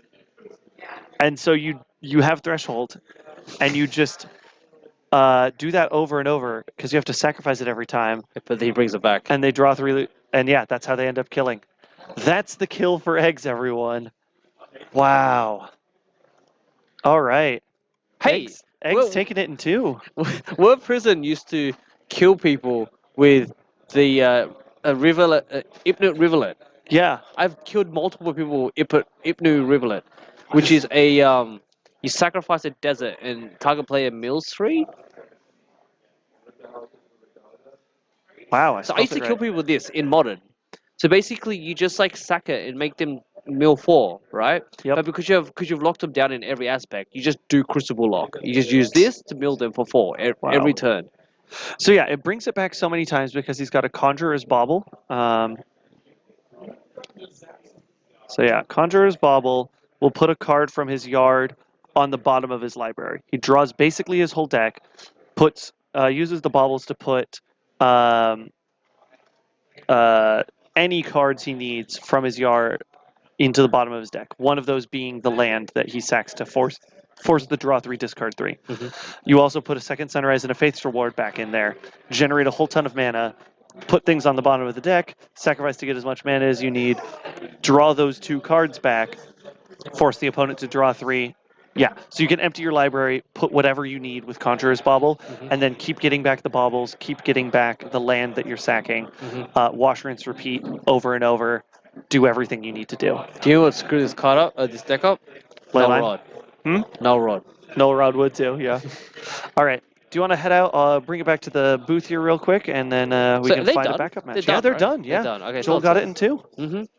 So yeah, welcome back to the booth. We are midway through round 2 of Jankfest, our usual Monday night Legacy stream here at Card Kingdom in Seattle. You can find this Legacy stream always at 6:30 p.m. Pacific time, whatever your local time is, or approximately an hour and a half ago in your local time zone. Yeah, I mean, My name's Patrick. This is Lee. hello, how you going? Yeah, we've got 2 more rounds of Legacy action tonight. We're partway through round 2, and I think we're going to look for a backup match. Yeah, definitely gonna look up for a backup match. Yeah. I think the one thing I always like to do, if you guys don't know this, but I actually, because Legacy happens on Monday night, I like to, on Tuesday night, I actually like to go to the video on demand, and just go and watch the stream. Yeah. Because you have 4 hours of guaranteed, commentated Legacy weeklies in Seattle, one of the biggest, hottest Legacy scenes in America, because we get guaranteed like 40 to sometimes 70 plays each week playing Legacy. So I actually go back to the VOD all the time and just watch it. And for those of you that do like watching VODs, there is coming soon.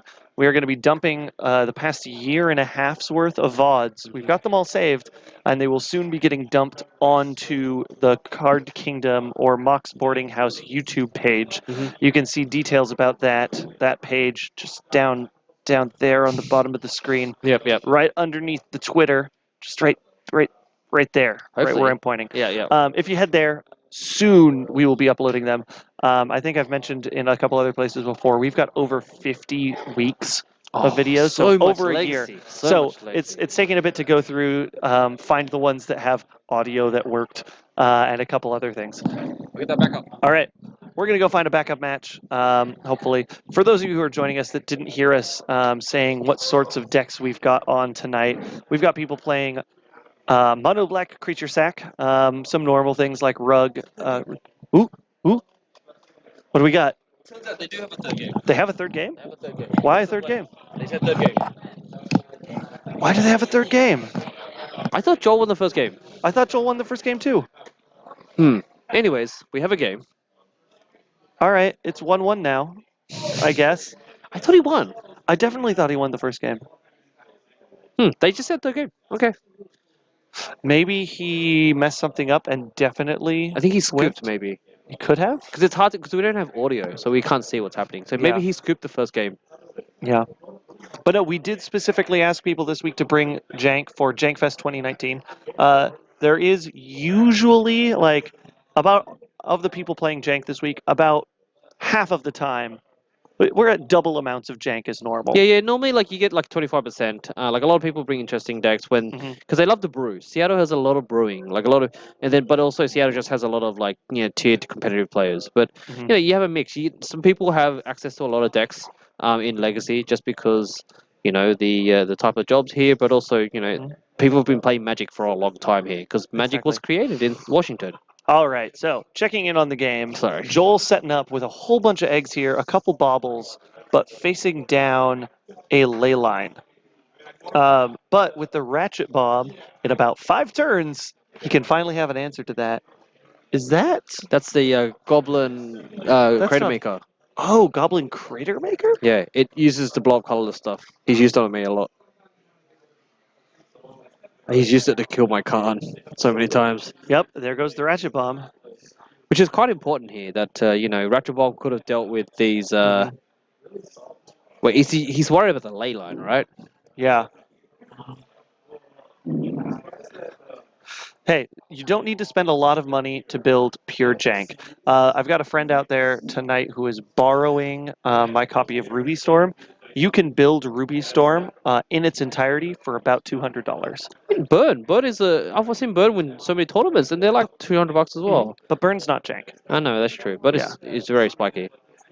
Yeah, but mono red Ruby Storm is a reasonable deck for about $200. It fares pretty decently in a lot of matchups. Do you know what I found out about Berserk? You Hmm. can Berserk people's creatures at end of combat. Yep, and then it'll die. Yeah. It's great. I was like, I guess It's I've never cast a removal. Berserk before. It's great.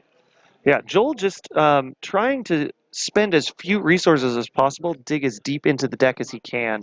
He is trying to find some sort of answer to deal with this ley line, because until he does, he is stuck.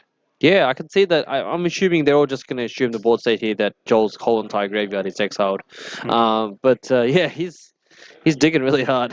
Exactly, and that is the perennial question that Joel has to or answer himself: is how deep can he dig while still being able to have a win condition after he's done digging?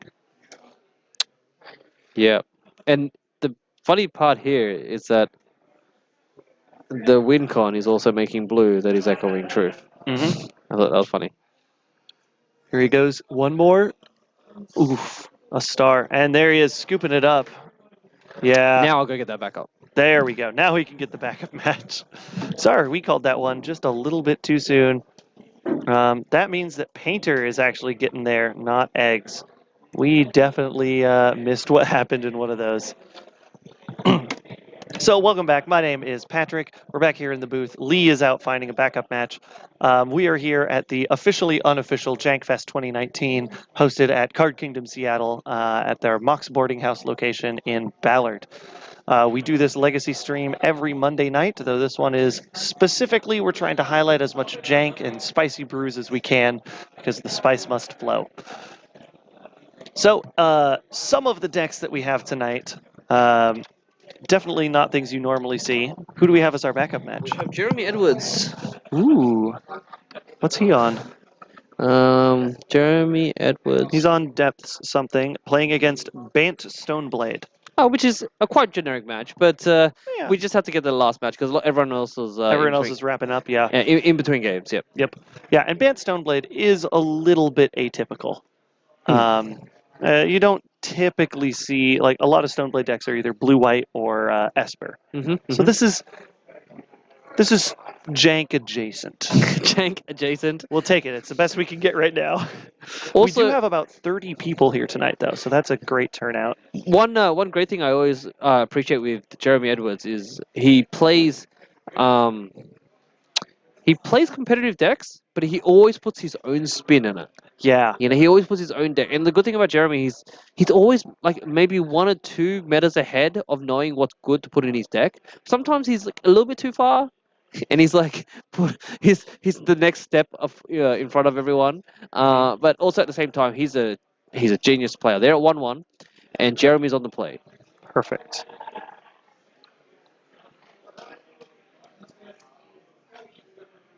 All right. And Jeremy, like we said, Depths, is right. on Depths. He's also does a lot of scouting to see, basically practicing for GP scouting. Yep, Bant. And we're on Bant Stoneblade. Alrighty, we'll swing it back to the booth, the match. Sorry. Yeah, back to the match, and we'll see how they're shaping up. Just getting ready. Of I course got it you backwards. the one Twice time. in a row. The one time. We had to take a guess, right? Yep. Thank you for updating the details there. Appreciate it. Of course. Yeah, no problem. I type fast. There we go.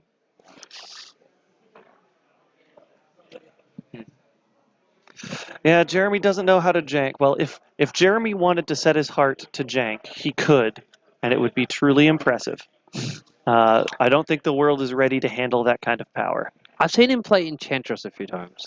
Ooh, yeah. Which I feel like Enchantress is a janky deck, just because it plays on such a unique angle. Yeah.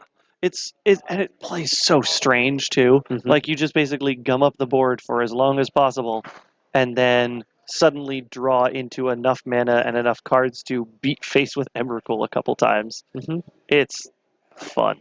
And when often do you see Utopia Spoil Wild Growth Right. in Modern Legacy, right? Yeah, not very often at all.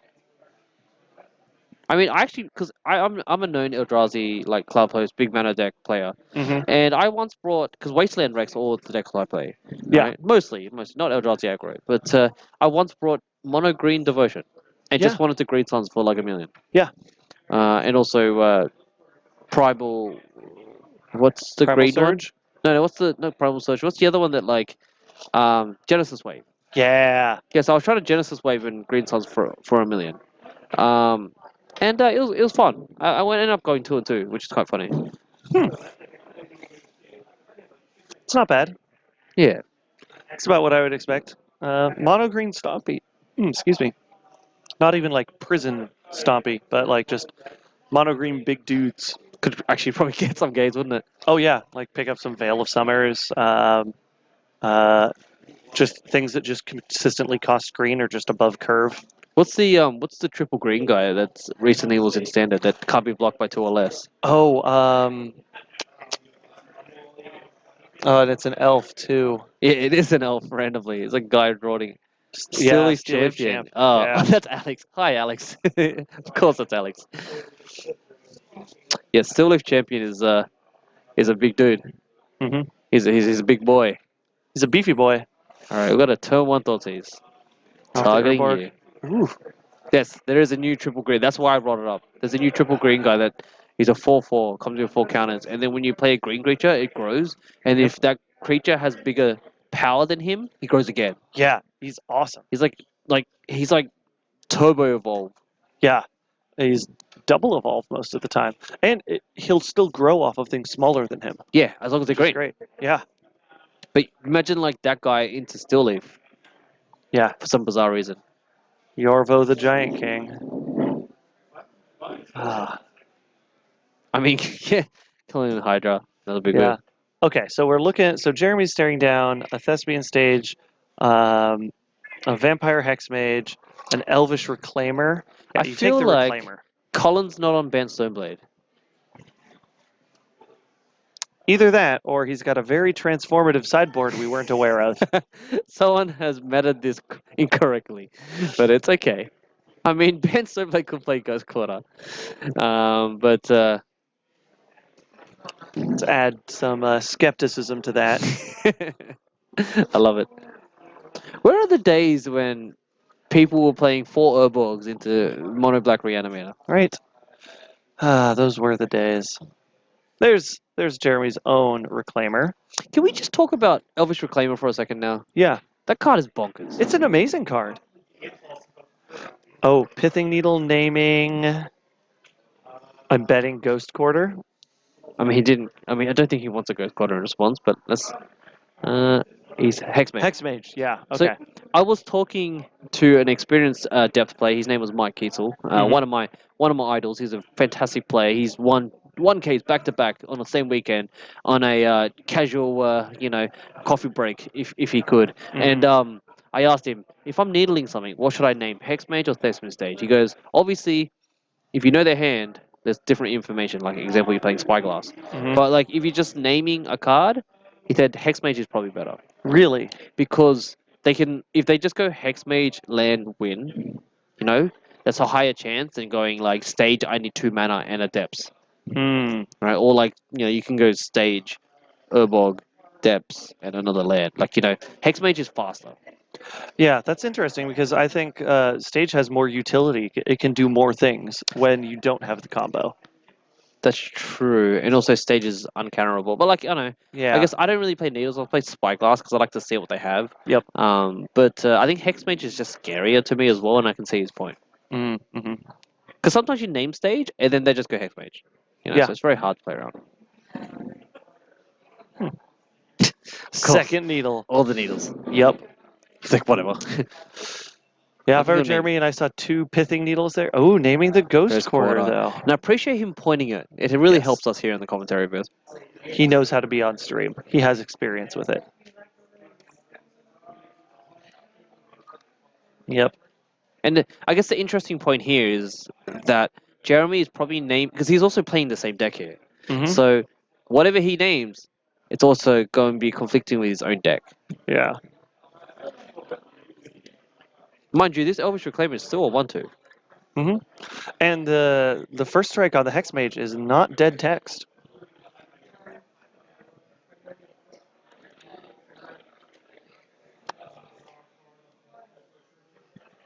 Yeah, there we go.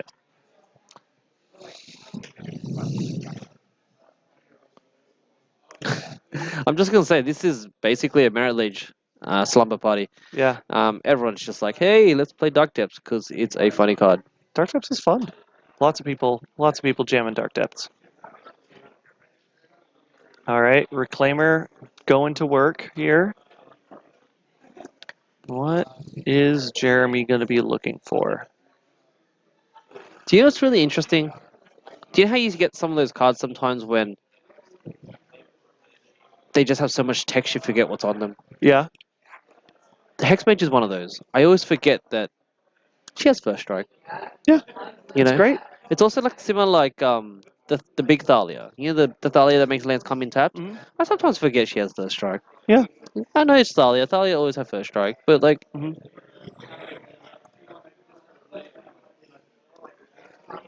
Yeah, Elvish Reclaimer going to grab the fetch land, because that way, if Jeremy's got another fetch in hand, or actually even if the, ooh, bog. nice. So now he can fetch Reclaimer to turn the Reclaimer on in response to a block on the Hex Mage and trade up. That's a good point. So he's got Colin, though, has a crop rotation in hand. That's interesting. Yeah. Actually, wondering if he was going to crop then. But he, like Crop if he rotation and a Caracas. so if he had a land in hand, which he does, he could have gone end of turn crop. But Mhm. we don't know what the other one's naming.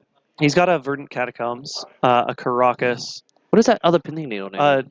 Ghost Quarter. Ghost Quarter. Gotcha. Yeah. So he could have cropped end of turn, Mhm. grabbed the depths, Mhm. and then just play the land and then activate the stage, right? Yeah, it could be. Interesting. He didn't do that line, but maybe he's playing really conservatively. Yeah, with the Decay in hand too. Oh, he could have a trophy in his hand. He's probably playing around trophy. Oh yeah, Colin has a trophy in hand too. Okay, I was like, yeah, because Jeremy could just trophy his land. And Colin sees the line that Jeremy had of being able to pump the Reclaimer on the block. Mm-hmm. Okay.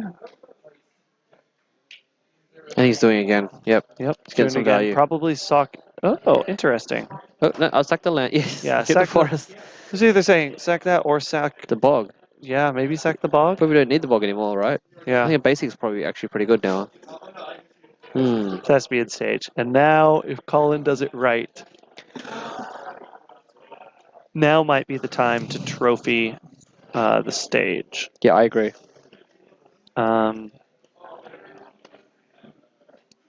Either that or you trophy. So yeah, probably interesting line here is that Edward. No, you trophy the stage in response to the activation. Yes. Yeah. It was interesting that like Jeremy sacked the Urborg before. Obviously, he's trying to stop his opponent from getting a bit of black or something. Mm-hmm. Worried if he, was using the Urborg mana of some sort. But I wonder what's happening here. He's fetching. And also, I guess as well, Colin is playing cautionally because he's been holding up this Ghost Quarter this whole time, which is going to be his counter spell to the Dark Depths. But there's the Pithing Needle. You're right. That's true. He did have a trophy. You're right. Yeah, he had the trophy in hand. He's trophying. The Reclaimer, right? Yes. Which is the other good option here.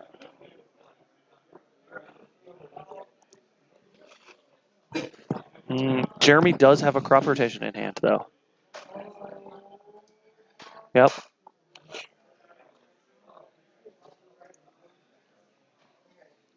So, yep, here comes the crop rotation for Dark Depths. Sack the bog. Yep. Sorry. Oh, man. This is not jank. This is so tight. It's tight. It's very tight. It's also not jank. It's also not jank. We're all aware. Oh, okay. He's going to step. Oh, actually, it is Sajiri Step. Yeah, it's Okay. step. Yeah.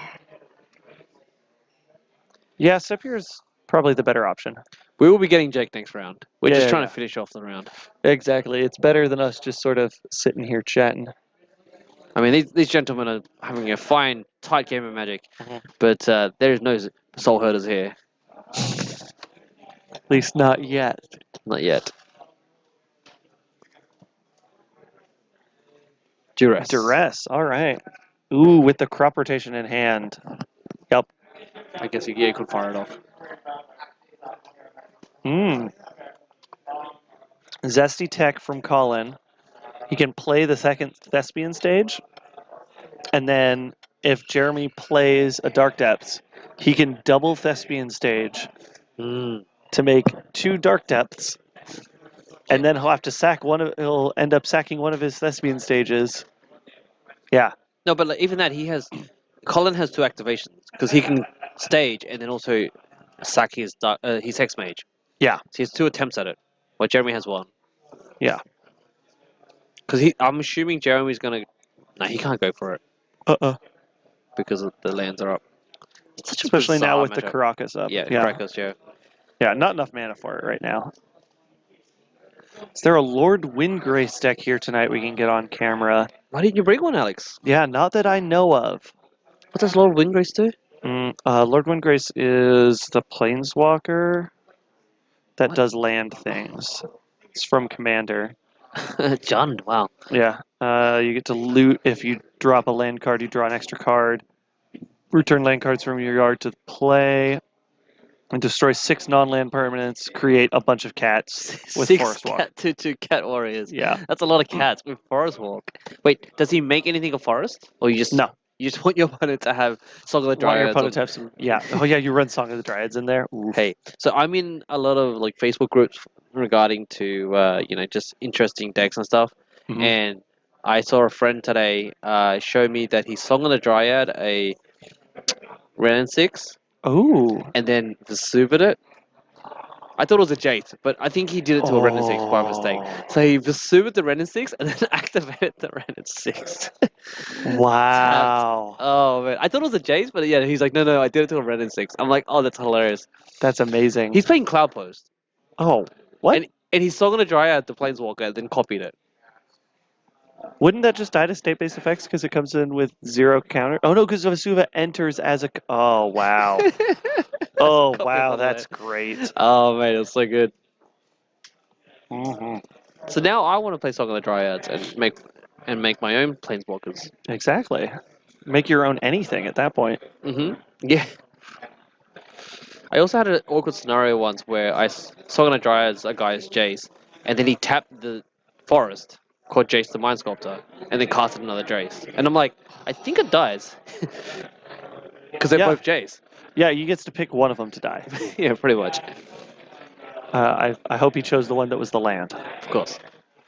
All right, he's rotating here with the Reclaimer. For Urborg again. Okay. Yeah, man, this is going to be... Yeah, so Colin's missing a Dark Depths. He can activate 2 stages and the Hex Mage. Yeah, he's taking the crackers. He wants his own protection. Jeremy also has 2 stages. One of his stages is a Caracas. This is going to be a nice long slog, everybody. Wow. They get the names ready. Yep. Oh. Now I some of don't my even know workmates. what the out is for this, for either of them. I hope my workmates don't tune in because I'm telling them like, great, I'm gonna have a fun night of jank, Uh-huh. and if they tune in right now, it's just a depth mirror. Yeah, exactly. They'll just need to stick around longer, and they'll catch Jank in the next round. I'm gonna be back in a sec. I'm just gonna fix the life counter just for thank future you. rounds as well. Yeah. Thank you. Good call. Yep. I think, though, like, Jeremy does have an upper hand right now. He's got the ability to beat face with the Elvish Reclaimer, and Colin doesn't have a way to stop that right now. Tied up at 15 apiece. Pedal for Colin. Colin has a crop rotation in hand. All right, get the backswing.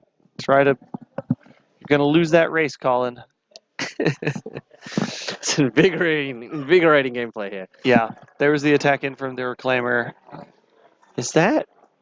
Oh, Colin's got right of consumption in hand, though. Oh, yes. So he's trying to figure out a way he can do this. Nice, Because nice. he might, if he crop rotates and makes a Merit Lage, he can get it. Yeah, because he's going to try to Caracas it, and in response, he's going to... Right of Oh, consumption's a consumption. sorcery, though, right? It's an instant, isn't it? Yeah, That's it's a sorcery. Yeah. Oh, Veil. Mhm. Oh, damn. Okay, he's getting the good old 2-mana green tutor for the Dark Depths Wincon. Yeah, well, you can't hold priority. Well, I guess yeah, you can. You can hold priority once the counter is made, and then you sack it as part of the cost. Yeah. Yep, that's how it works. But does he have enough mana right now? I think he's going to go for it, right? There's an Urborg in play, so he can do this. Yep. Okay. Yeah. Ooh. Yeah. Keep the stage up just in case. Keep the stage up.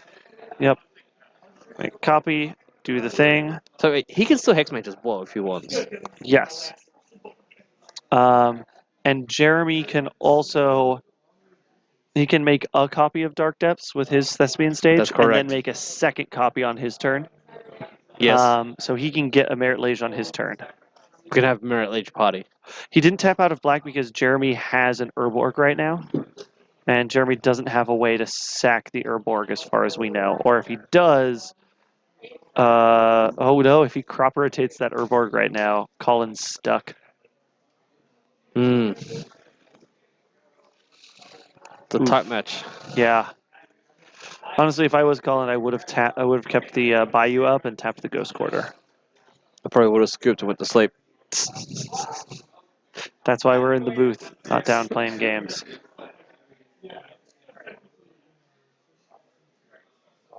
I love how the live totals not really that relevant. No, it doesn't matter. They're both under 20. That's all that matters. Oh, Ooh. there's a trophy. Trophy. Trophying what? The Caracas. Yeah. Interesting line Caracas to float a black. Black? Black. Yes, black. Yeah, I think Jeremy is betting that he'll be able to get his own Merit Lage to block. Yes. That's what he's I looking for. wonder if Jeremy right now. knows that he has a right. Isn't the other option here like with the activate? Yeah, well, with the activation, if he goes to trophy the Dark Depths, then Colin just hex mages to still get the Merit Lage. Yeah, still get the Merit Lage. Which is the key thing. He named Ghost Quarter. He like Jeremy Jeremy has a hex mage named still, right? He doesn't. Does he? Was it? It was it's hex mage and Ghost Quarter. Yeah, were the right. names. He doesn't have that avenue yet. Yeah. Yeah, he named that before So he's because got the token. Jeremy's playing defensively. He Yep. named Ghost Quarter. He named Caracas because he wants to make his own. There's Merit the Lage. right of consumption. Yeah. And there it is for Colin. Oh. Oh, I Yeah. assume he's targeting Jeremy. Yes. I think it is opponent. Right? Oh no, it is target player. Huh. Yes. And then you gain life. Yeah, you gain a whole bunch. Yeah. So I think I don't know. Jeremy was probably playing around because he had enough mana for second Thespian stage activation. So Colin would have been able to. He would have been able to activate his other Thespian stage Yep. to make another copy and still end up with Merit Lage. Mhm. Would have put him back a turn. Mhm. And then Jeremy would have ended up with his own Merit Lage, and then Colin would have consumed it anyway on the next turn. So I think Jeremy could have bought himself a turn there, but I don't think it would have been enough. Yeah. I think like Colin, he crafted this because he had the right in his hand for like at least 2 or 3 turns. Uh-huh. So he was playing strategically to be like, okay, I'm gonna make these sequences, Mhm. and it seems like Jeremy has maybe 1 or 2 interactive spells, but he just can't play around this. Yeah. You know. I will say also the other Right. problem with using Reclaimer to get Wasteland, which is something that chat has been pointing out, Yep. is your options to waste there. If you try to waste a stage, you just make the stage a copy of a basic land, and you've just wasted a Wasteland. Wasted a wasteland. Exactly. Yeah, it's just no loss there. Alrighty. Well, it's the end of round 2. We're gonna be Yep. trying to find some more jank matches for next round, but we're just gonna have a quick take a quick 2-minute break. Yeah, A let's take a couple 2-minute break. minutes. Yeah. We'll be right back. We'll swing back to the booth for a quick second here. Yeah.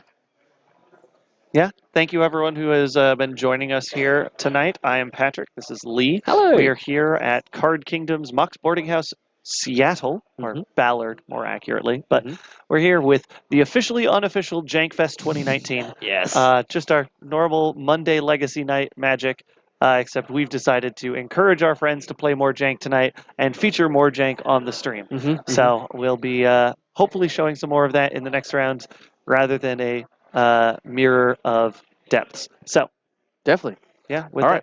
Well, we're just going to take a quick break. Yeah, I'm thirsty. Check out this quick little metagame, and then we'll be right back. Yeah. This will be the metagame from a couple weeks ago. A couple weeks ago. Almost a month ago at this point. All right. All right. We'll be back in just a few moments.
All right, and we are back here in the booth at Mox Boarding House Seattle at Card Kingdom's flagship main store here in Seattle with Jankfest 2019, the officially unofficial Jankfest.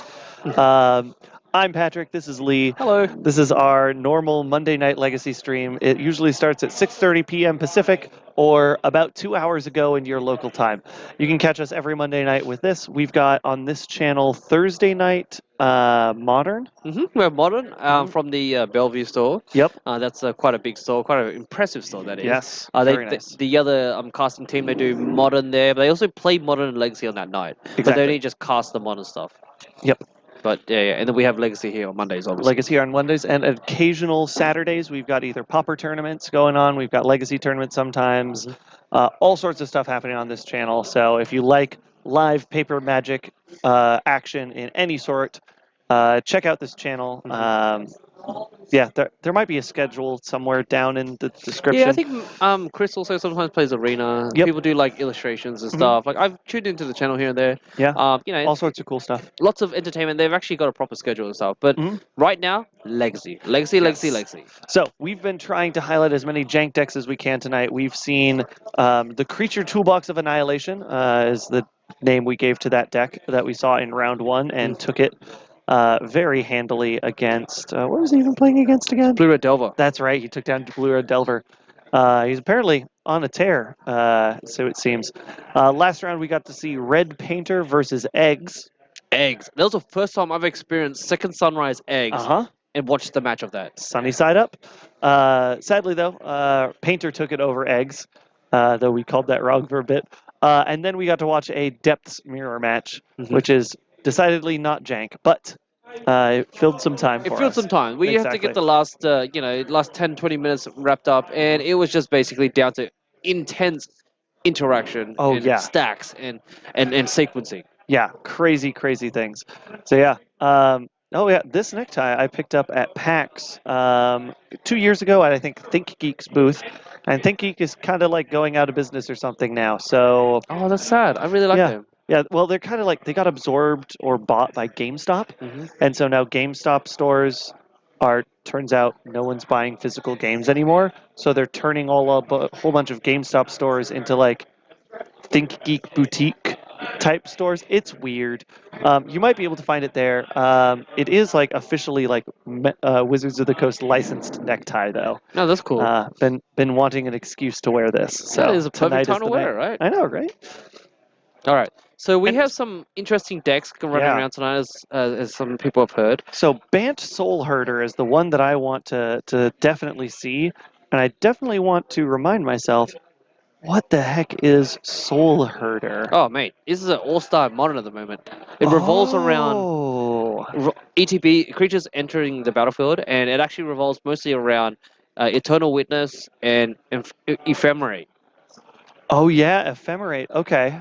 Yeah, and it actually randomly gets bigger, but all these creatures that have ETB, like War Blossom, sometimes War of Omens, Eternal Witness, Spell Queller, a bunch of random creatures that can get value of entering the battlefield. This just makes it go crazy. And then it used to play a combo where it would have Time Warp. Yeah. Right? So it would take an extra turn, and the end turn, you bounce the Ewit, and then get Time Warp again. And then just cast it again and again and again. All right. But that's what it does in Modern. I don't know what the Legacy version is doing. It's probably the same. It's just better ETB creatures and as Force options. of Will.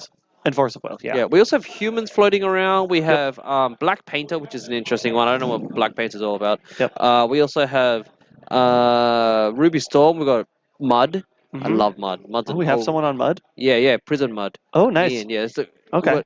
Scape Shift. We've got a Scape Shift deck out there. We've got, what is that, the Mardu Reanimator list? Yes, Mardu Reanimator with Deflecting Palm. Yes. For all those Dark Depth players. And we have a deck that it involves, I think, Delver of Secrets. I don't know what that is. It must be interesting card. Delver. It's like a human wizard or something. Like, something who's weird. Wizards these days? It's one of those cards that has like it's double-sided. You get to like transform That's basically a werewolf. Yeah, pretty much. Yeah. It must be some sort of werewolf deck. but it's in blue, which is weird. Yeah, Because probably just splashing for Brainstorm. yeah, Yeah. brainstorm, pitch it to force. Yep. But yeah, there's a lot of interesting decks. I'm glad that everyone got involved in the Jank Fest today. Mhm. But yeah, we're just wrapping up round 2. Yep. We have. It looks like results are coming out shortly. Yeah, we got the printout coming out soon. Thank you for Excellent. joining us, everyone. Yeah, sadly, some of the decks that I brought a bunch of jank decks to loan out to friends and acquaintances, and sadly, no one took me up on borrowing and playing Mono Blue Martyr or 8 Rector Nickfit. So I do sadly, want to play that one day. oh man, it's so. Just let me know. You can borrow it anytime. Of course, I appreciate it, man. Yeah, it's.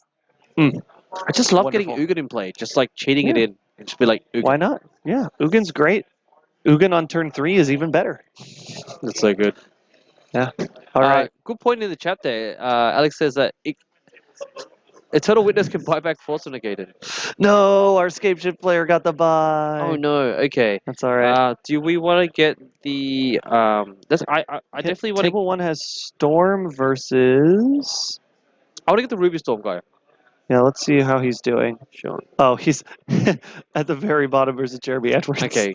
Okay, we'll skip out that. Let's skip on that one. We don't want to watch it again. Table 1 is Storm versus what's Spencer on? He's Delver. a Delver. Boo. Storm versus Delver. Ian's playing. That's Sean again, but that's fine. Yeah, we don't get the same people. Yeah. Do you get Black Painter? Ian's on the Prison Mud though. Yeah. Do you want to see that? Maybe. Let's see. Table 3 is Chris Wessel.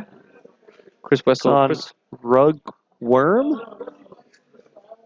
Rug Ren. Oh, Rug Ren and 6. Okay. Do you want to get Mud? Because I know a lot about Mud. Yeah, we can get Mud against Sean again. It's just the. Do we want to do that? Oh no, it's up to you. Let's see if we've got anything else. Table 4 is. Oh, Jason Wong is on. He's on that Mardu reanimated deck. Yeah, let's get table 5 then. Anthony Pritchett. What's he on? Anthony is he's on Mono Black Creature Sack. Yeah, let's get table 5. Table 5? Yeah, Just table wanna 5. double check. Yep, table 5. Okay. Yeah, table We're 5 is the 1-in-1 tables right now. I did talk to Sean before, but I want to make sure that. Yeah, perfect.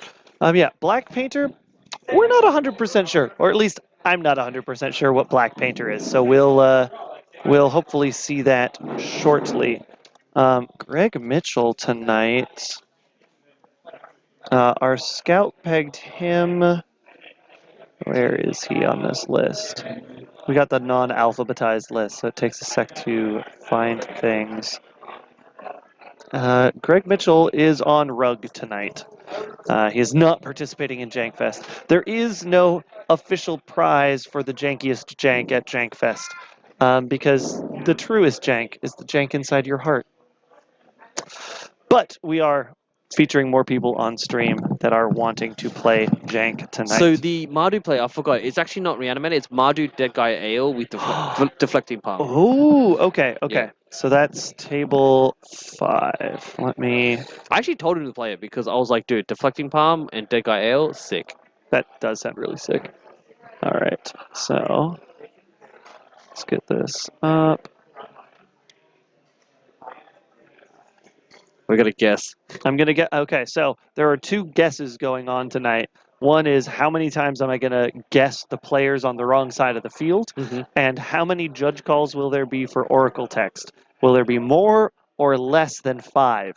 I wonder what we're up to. We're at least 1. We have to check in with the judge and see. I saw there was a weird judge call about an interesting card earlier today.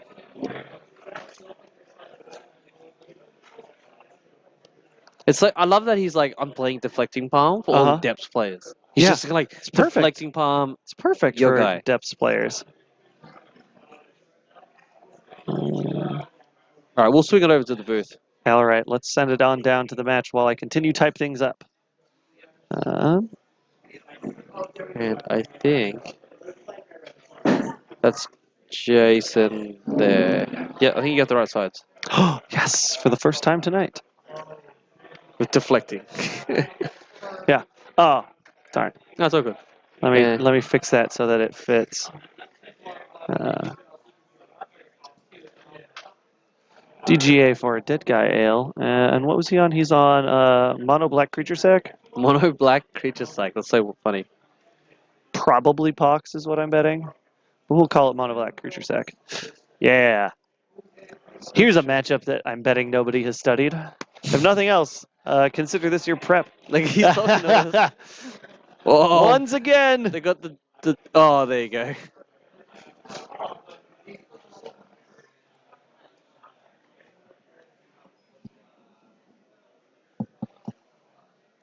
All right. All right, we're excited. Dead Guy Ale. I haven't seen this in ages. Tell me what Dead Guy Ale is about. Yeah, Dead Guy. If I remember correctly, Dead Guy L is originally a black-white deck that revolves around basically hand disruption. So you're running him to Turox. You're running the black-white artifact creature that tucks a card from hand. It's the same as the Kite Sail Freebooter Yep. now, but the black-white version of it. Tide Hollow Sculler. Tide Hose Collar. Yeah, that's Yeah. a good card. And then you kill with Stoneforge Mystic. Oh yeah, of course, because Stanford Mystic's a good card. Just why not? It's a good card. You need like it's a kill that takes up like 8 spots in the deck maybe, Mhm. or if you want to be really slim about it, 6. But it's just splashing red. I'm assuming for some value there. Mhm. I remember the first time. I mean, I haven't really seen too much Dead Guy Ale, but when someone went Dark Ritual Liliana, I went, what? Yep. I once played against Dead Guy L and it was Dark Ritual, Hypnotic Spectre.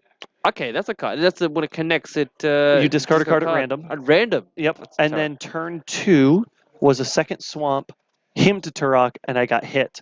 And I suddenly understood why early on they thought Hypnotic Spectre was the problem card, not Dark Ritual.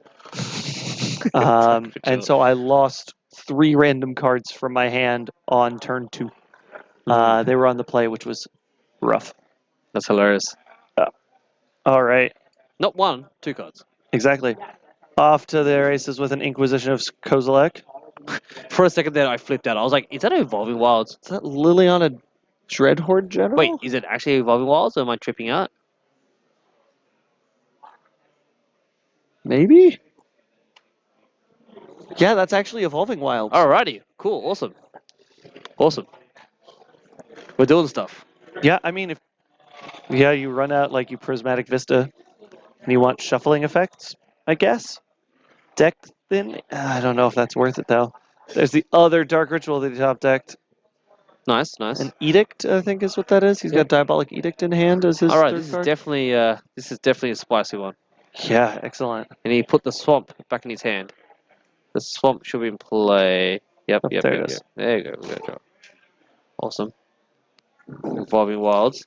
Yeah, he doesn't want to pay life to do that. Yeah, he's playing around the burn plan, definitely.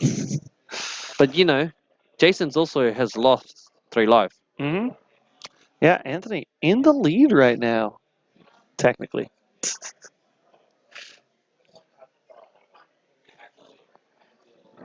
Yeah, let's see here. They're both 1-on-1. Yeah, they're both 1-1 right now. Okay. GT down from Jason. They're both 1-on-1. Yeah. Nice. Just double checking the score there. This is round 3. Oh, whoops. I need to update the timer. We've got a good 45 minutes left in this round still, so Fantastic. plenty of time. Good to get the Jitte. Just a casual naked Jitte. Yeah. It's like, are you running the one black counter spell? The one mono black counter spell? What's that one? Oh, it's from Dashed Hopes. yeah. How do I know that? Played a bunch of planar chaos. Yeah. Dash hopes. I think it's Yeah. Dash Hopes. Yeah. You can You pay play- 5 life. Yeah. Any basic- player may pay 5 life to counter Any dash hopes. play. Yeah. So But you- otherwise you can counter a spell. So you can pay 5 life. To counter your own dash hopes? Yeah. If you want to. This is good old Shadow, right? Just Yeah, like right? Withering Boon. What's Withering Boon? Everyone's saying Withering Boon. I love it. I love how the chat gets involved. I love Is it. that Marchesa? Oh yeah, Withering Boon. Pay 3 life. Counter target creature spell. I love Cool. it. You have to pay 2 mana and 3 life. Yeah. That's an instant. That's not a Wait. creature. That's not yeah, it's an instant. You pay 3. Oh wow. That's Yeah, so good. no. All right. What's this And then creature that's do? What Marchesa, does this EDH card do? the Black Rose. That's what I think this Marchesa is. You guys want a jank? We got Oh no, this is Queen Marchesa. this Queen. Yeah, yeah. Because against Monarch. But she died. She got edicted. Yeah. Queen Marchesa, ETB, you become the Monarch. At the beginning of your upkeep, if your opponent is the Monarch, put a 1/1 Assassin with Death Touch and I love Haste it. into play. But he's still the Monarch. He's still drawing cards. Exactly. So with Monarch, he'll be drawing 2 cards a turn, one at the start, one at the end. He still casts it to get the Monarch. He's just like, Mhm. I know you have the edict in your hand. Yep. Well, not anymore. He's cast it. But Anthony just doesn't seem to be a very creature-heavy deck right now. I can see there's like a Jitte just hanging out. Someone dropped the Jitte. That's it's a lifelink creature to 2/3. Oh, Stoneforge Mystic. Here we go. That's what's that And creature? Drexar. Oh man, What is happening in this game? I love it. this is what we signed up for. There's the Batter Skull off of the Stoneforge Mystic. Boring. But still, Still good. he played a Queen. He's got the Jite too, so I mean, what else is there in the deck to get? He'll maybe get a Sword of Light and Shadow out of good the idea. sideboard for games 2 and 3. 4 mana. What's this? It's 4-mana tutor. Tutor. He's playing a tutor. He's like, you get a card. He's playing Mardu. Can't counter that. Yeah, what's he gonna get though? Anything. That's what he's gonna get. I love it. He's just like battle deck. Cabal Coffers in the deck. Oh man. Did you Probably see not the Cabal Coffers? Yeah. Oh, that's awesome. Oh man. Jason's like, what is happening? Yeah. Anthony definitely took it serious. I love it. I love it. Another Liliana Dreadhorde General. I think. Liliana. Is it the 6-mana Liliana that used to be in standard in Armenket? Yeah. No, that's the new one from War of the Spark. Oh, this one? Dreadhorde? Oh, Dreadhorde Arcanist. No, not Dreadhorde. Liliana Dread. It makes zombies, right? Yeah, Two zombies? Dreadhorde General. Yeah, you make a 2/2 zombie, or each player sacrifices 2 creatures, or each player chooses a permanent they control for each permanent type and sacks the rest. I guess people would just like. And whenever a creature you control dies, draw a card. That's a lot of value for 6 mana. Yeah. he just 4 mana for a tutor. I love it. I love it. Hey, there's the other The Liliana. Liliana battles. I love it. We're gonna start picking off hand stuff here.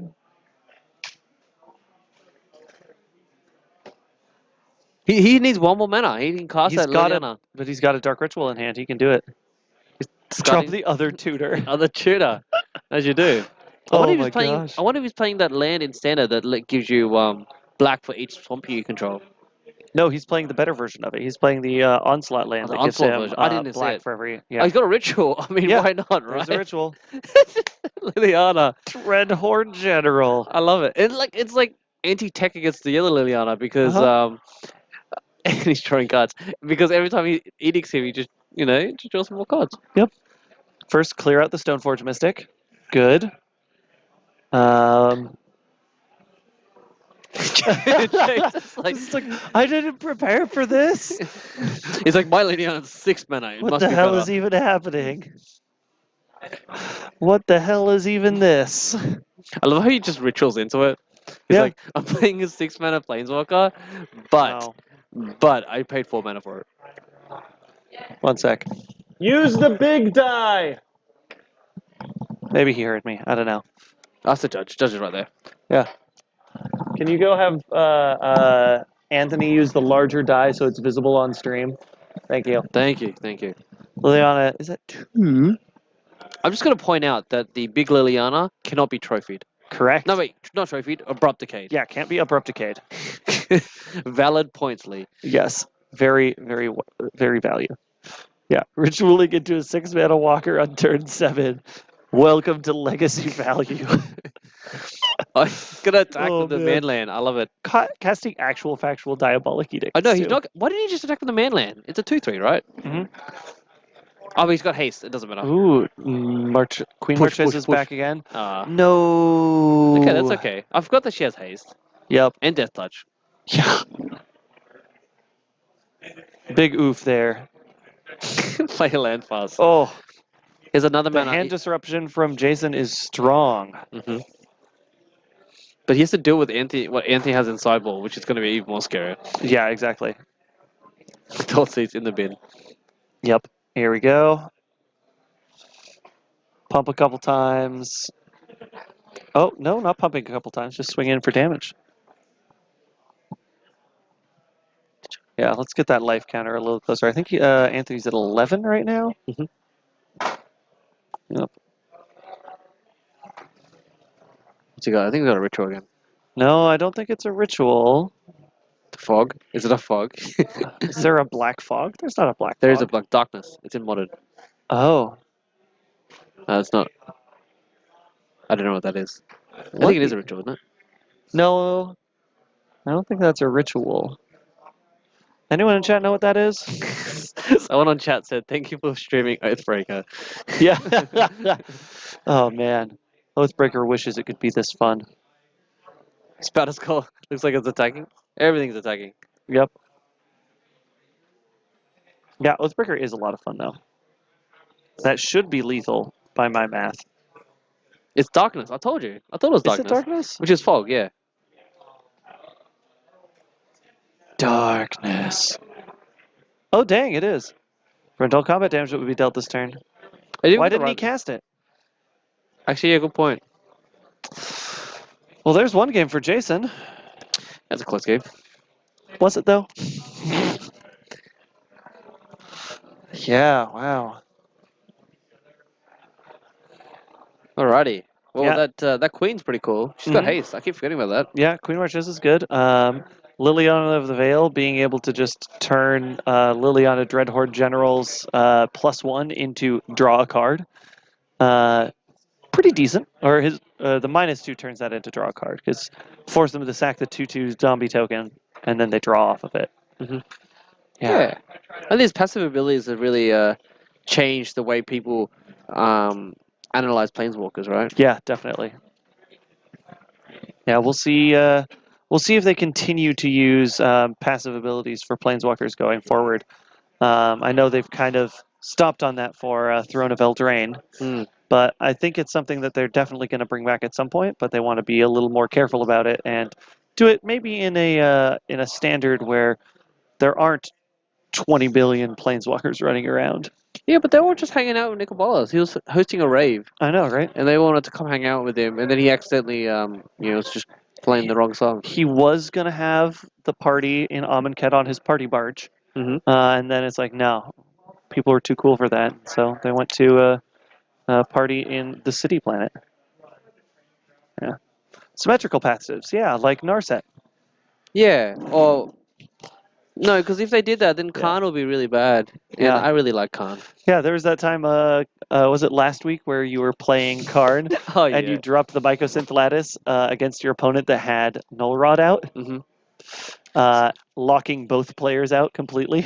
So, just for the record, since I'm on stream, I'm not able to talk about it now. Yeah. We both did not see the fact that we could both not play Magic. Yes. And we did not see the Novo there, but I Yeah. played it, and he scooped because he's like, oh, you got Lattice in play, I can't tap anything. Yeah. Not realizing that I was stuck as well. Exactly. He did brainstorm though, so he was ahead on cards. Can you move the life counter a little closer? Thank you. Appreciate it. We're being needy. But the reason I would have won is because he was on the play and Yep. he brainstormed once. Yes. So that's the reason that I would have won, because he had drawn one or two more cards than me. Yeah, he'd drawn one extra card to make up for you being on the draw. Yep. So he would have decked himself first. So conclusion, brainstorm lost him the game. Yeah. Yep. And It's the brainstorm's a bad card. one of the rare times you can brainstorm yourself to death on accident. Yeah. That is very much a spaghetti story. What's a spaghetti story? And usually it has to deal with mom's spaghetti. Okay. Yeah. My mom makes good spaghetti. That's good. All right. So Jason got game one. Mm-hmm. Good old GT beats. Yep. I think it's Anthony gets to be on the play. Yep. And I think that might actually be really good for Anthony. Should hopefully be able to race out ahead of, or at least try to race out ahead of some of this hand disruption that Jason's running. Mhm. We'll see how that goes. We probably won't be able to see deflecting palm. Doesn't seem like it would be very good in this matchup since it's for a single creature, and Anthony's strategy seems to be go wide. I wonder little why bit. Anthony's playing Edict over Liliana's Triumph. Because like he has Liliana's. Yeah, that's a good question actually. I guess it's his own spin on the deck. Maybe he's playing all 8. I don't know. Yeah, could be. It's funny that people are playing decks like this in response to the Dark Depths meta that's currently happening. Mm-hmm. Dark Depths is really having a moment right now, along with Ren and 6. Sometimes both in the same deck. He has a Grave Betrayal. I Who mean, does? that's awesome. Jason does? No, Anthony does. Anthony has Grave Betrayal. Is We'll that pull it up. what's in the... Okay. Must be the linchpin of his deck. Okay, so this is what we think might be a key piece to the deck. Whenever a creature you don't control dies, return it to the battlefield under your control with an additional +1/+1 counter on it at the beginning of the next end step. That creature is a black zombie in addition to its other colors and types. Nice. That sounds like Wow. a auto enchantment if you can resolve with a bunch of sack spells. Yeah, right? And that's why you've got the rituals, why you've got Dreadhorde General Liliana. That ramps out perfectly. Yep. Wow. The question is, if he's mono black, does he really need a Evolving Wilds? Could if he just play all swamps? Deck thinning? I mean, he just built himself a tutor. True. Hey, what's the demonic tutor, right? Yeah. He built himself a demonic tutor with a diabolic tutor and a dark ritual. Yeah. So it was like demonic tutor, but you also discard a card. I think he gets Cabal Coffers here. He doesn't need to show it. I love it. He just puts the It's the best strategy in. Yep. He's just like, yeah. And then he's like, shuffle. Jason's like, yeah, I'll cut, I guess.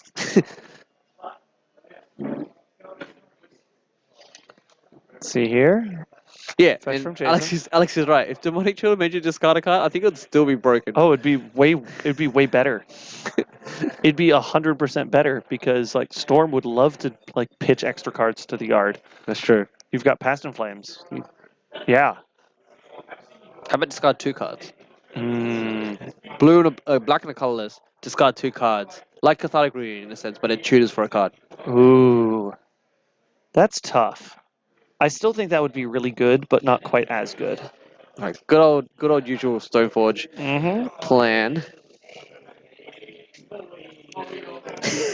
It made you specifically discard Dark Ritual and was literally unplayable if you didn't have Dark Ritual. Probably wouldn't see play because that card exists. So you can't play Dark Ritual, but you have to discard it for the spell to have its ability. Has an additional cost to play this spell. Play this card. Discard a card named Dark Ritual. Legal and modern. There's like someone said to me the other day, like, "Hey, it'll be awesome." I think it was my mate Brad. He's like, "It'll be sick if you had a sorcery spell, single blue, counter target spell." Yeah. People have talked about people have talked about wanting a card like that printed for a long time, but Wizards has very strongly said they never will because it will confuse way too many players. Because they'll be like, how can I counter a spell with this at sorcery speed? It literally does nothing. It would just confuse people. No, you could like quicken, Well, yeah, but people wouldn't know that from just reading that one card. but you printed in Vintage Masters. Maybe, yeah. Add cards to Vintage, online only with Vintage Masters. Mm-hmm. Then maybe that would actually see some play. Electro Dominance. Wow. It's like red, blue, Red 1, counter target spell. pink for 1. Pink for 1. Yeah. No, you've tapped 4 mana. 3 mana and played Electro and have the counter spell. Yeah, that's right. Yeah. That's so funny. And you draw a card. Wait, What do you draw a card off Quicken? Oh, so we're talking about Quicken. I was talking about the counter spell, the sorcery counter spell. Oh, well, yeah. Okay, so Cabal Coffers. I got Dark Confidant. Yeah. To add a black for every swamp you've got. Is that? That is Barter in Blood. What is Butter in Blood? It's double Edict. Double edict. Oh wow. Yeah, I love that's it. a different printing of it, I think. But yeah, each player sacrifices 2 creatures. He Ooh, and there's exactly the had wasteland 2 on the creatures. coffers. He Yeah, exactly had 2 creatures. I love it. Anthony is still in it. If Anthony versus like Storm, he'd just be like, oh no. Yeah, Could have been Yeah. Mutilate, yeah. Yep. Could have Cabal. been Mutilate. Oh, it might have been Mutilate. Maybe.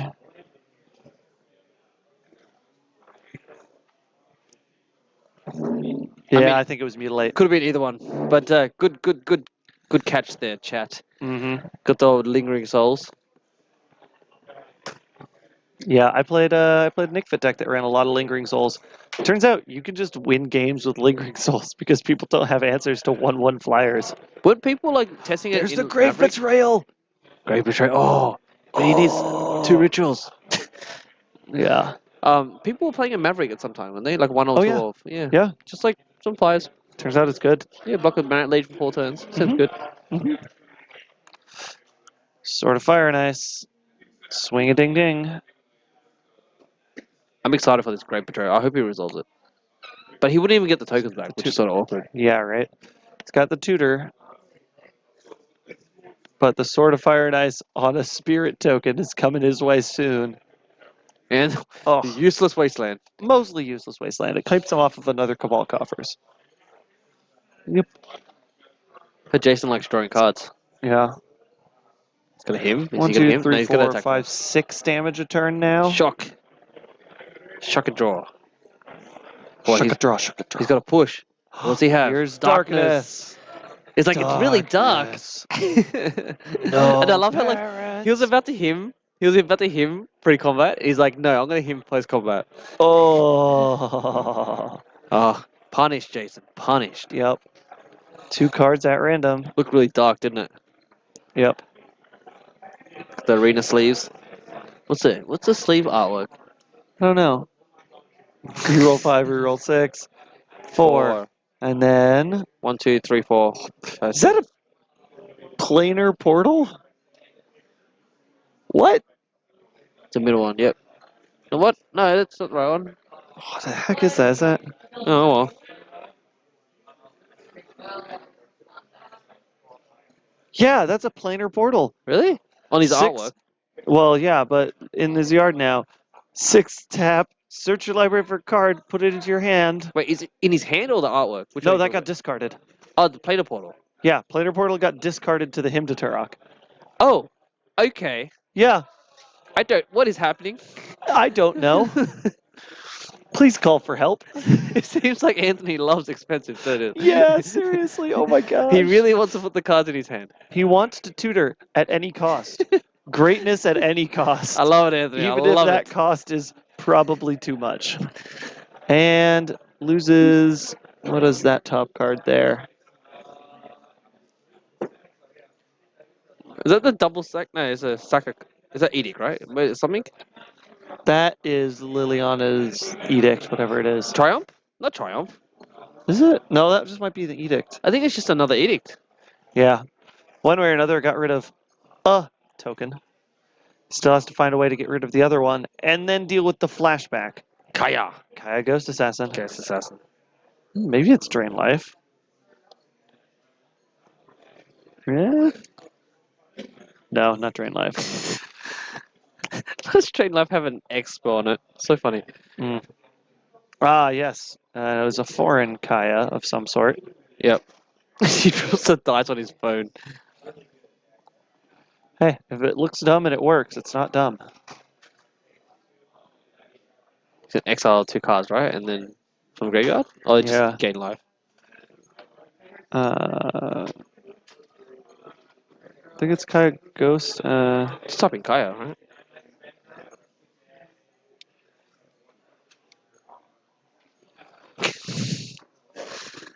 Yeah. Hey! Yeah, there it is. Yeah, each opponent loses 2, you gain 2 is the mode he chose. Each opponent discards, you draw. And then you exile Kaya and something else, you lose 2. Alrighty. But yeah, that's game for I Jason. think Jason's got that one with the Taking good the old win in 2 games swords. there. Loves his swords. Yeah, swords on Lingering Souls to get there. Right, shall I? We get a backup match? Yeah, let's get a backup match. We still got like 25 minutes or so. Yeah, I'll be back, guys. So get Yeah, some, get we'll some more find out backup what we can matches. get. I'll bring it on back to the booth in the meantime. Yeah, we're looking. All right.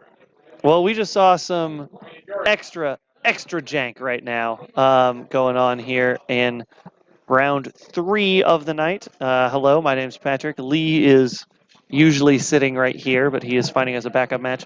This is Card Kingdom's Legacy Monday night stream. It starts at 6:30 p.m. Pacific, or roughly, if I do my math right, 2.5 hours before now in your local time. So, if you're just joining us, we also have decided, Lee and myself, that this is Jankfest 2019. We've encouraged a lot of our friends to play some jank decks, and we are trying to focus on and highlight as many jank decks as we possibly can on stream this week. So that's why this past match we saw Dead Guy Ale splashing red for Deflecting Palm versus Mono Black Creature Sack that had Liliana Dreadhorde General and Grave Betrayal in it. Yeah, I want to see the Great Betrayal. He did I draw know, it. it was so good. It was really good. The good old Could be good if it resolved, I guess I should say. Exactly, yeah. 7 mana though. I feel like he could have. I mean, he was mono black, so there's no way to cheat it in black. No, you have to splash either white or probably white for that. Aether works. Aether works marvelous. I'm just joking. No, you splash white for Academy Rector, and then you're basically playing Wacky Deli. But then he can edict himself. Yeah, exactly. To put in the achievement. Yes. And then you've got ways to you can Cabal Therapy as well. Mhm. Either that or just like Dark Ritual and Cabal Ritual. That's the way you really do it. You just ramp out with a ton of mana that way. All right. And I guess as well he could have like sideboard culling scales, because all his stuff is really. Culling Scales? Oh man, I love culling scales. It's like the slowest, grindiest card ever.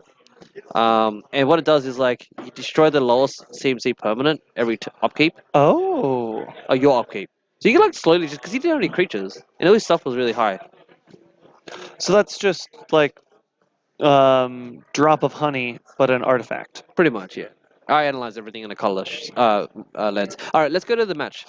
Right, we've got a backup match going? Yeah, I got Greg Mitchells and another gentleman versing Greg.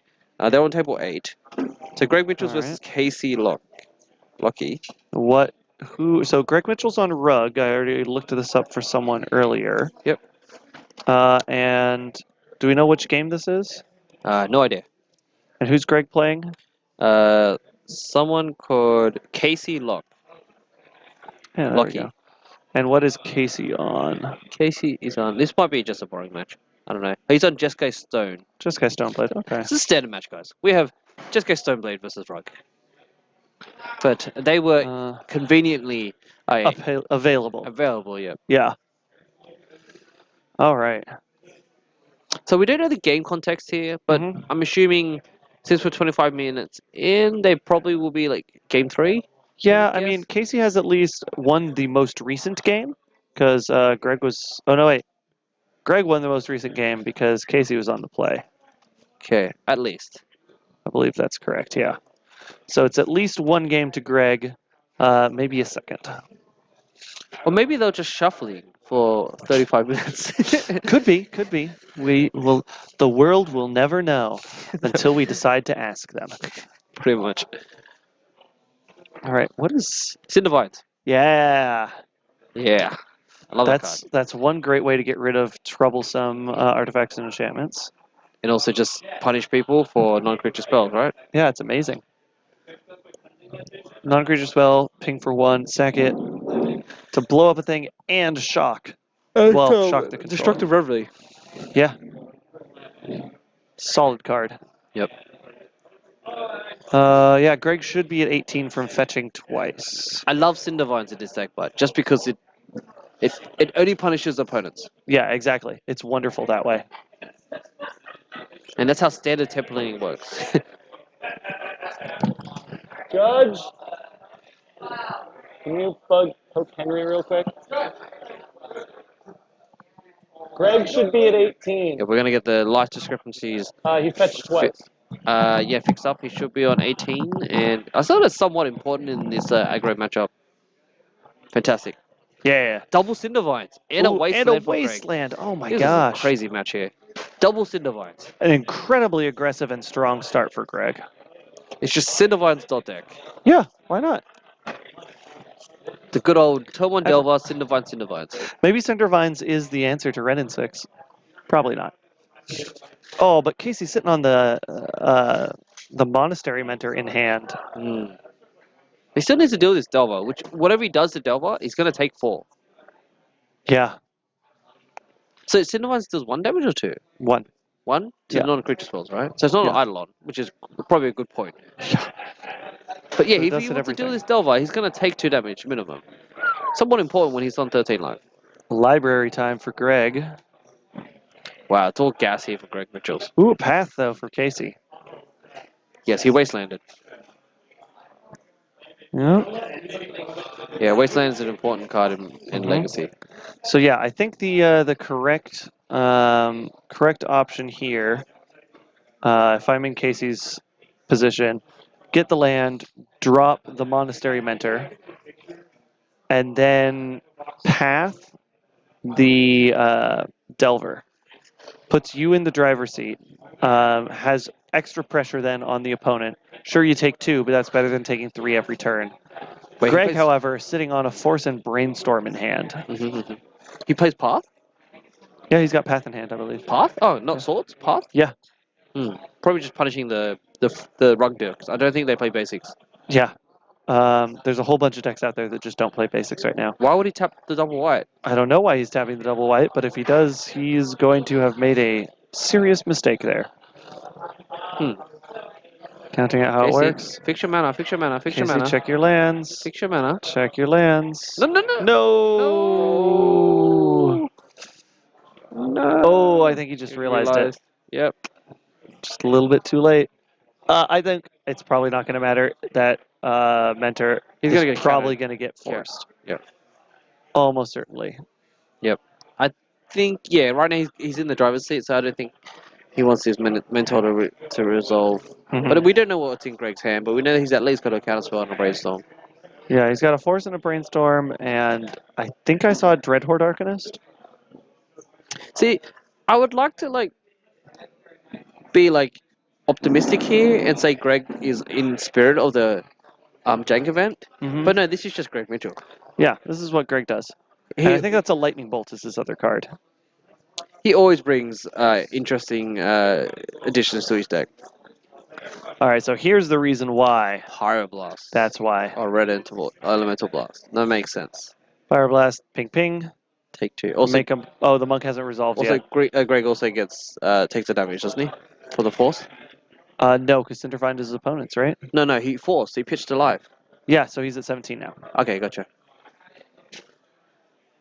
He's library. Yeah, okay. Yeah, those Cindervines are great. I don't know. I mean, he has blades. I was about to say, does he have artifacts? But yeah, he does. Yeah. Greg does have Casey on about a 3-turn clock. Ooh, paying to get an extra card. That is a risky maneuver. Although not that risky. I mean, Casey can only pop out a couple tokens. I think the balance is make 1 token this turn. Yep. Ooh, and there's the bolt. Yeah, he's tapped that's out why. as well. So, I mean, think about the maths here, right? He attacked with Delvar, he goes to 7. If he tries to kill Delvar, he's gonna go to 5. Yeah. Regardless, I don't think he's playing. I mean, there's no way you can play a non-creature spell and not get hit by Cindervines. Yeah. Is that a Dovin's Veto? Something shiny and golden in Casey's hand now. Probably Paths of the Goyf, because it's bigger now. Okay, we've got 3 mana here. What It's a is fairy. it?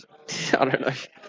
Wait, whoa. What is this? That's the Manifesting Scroll. What? It's an artifact that you tap and you manifest the top card of your library. It's from Modern Horizons. Come on, chat, help us out here.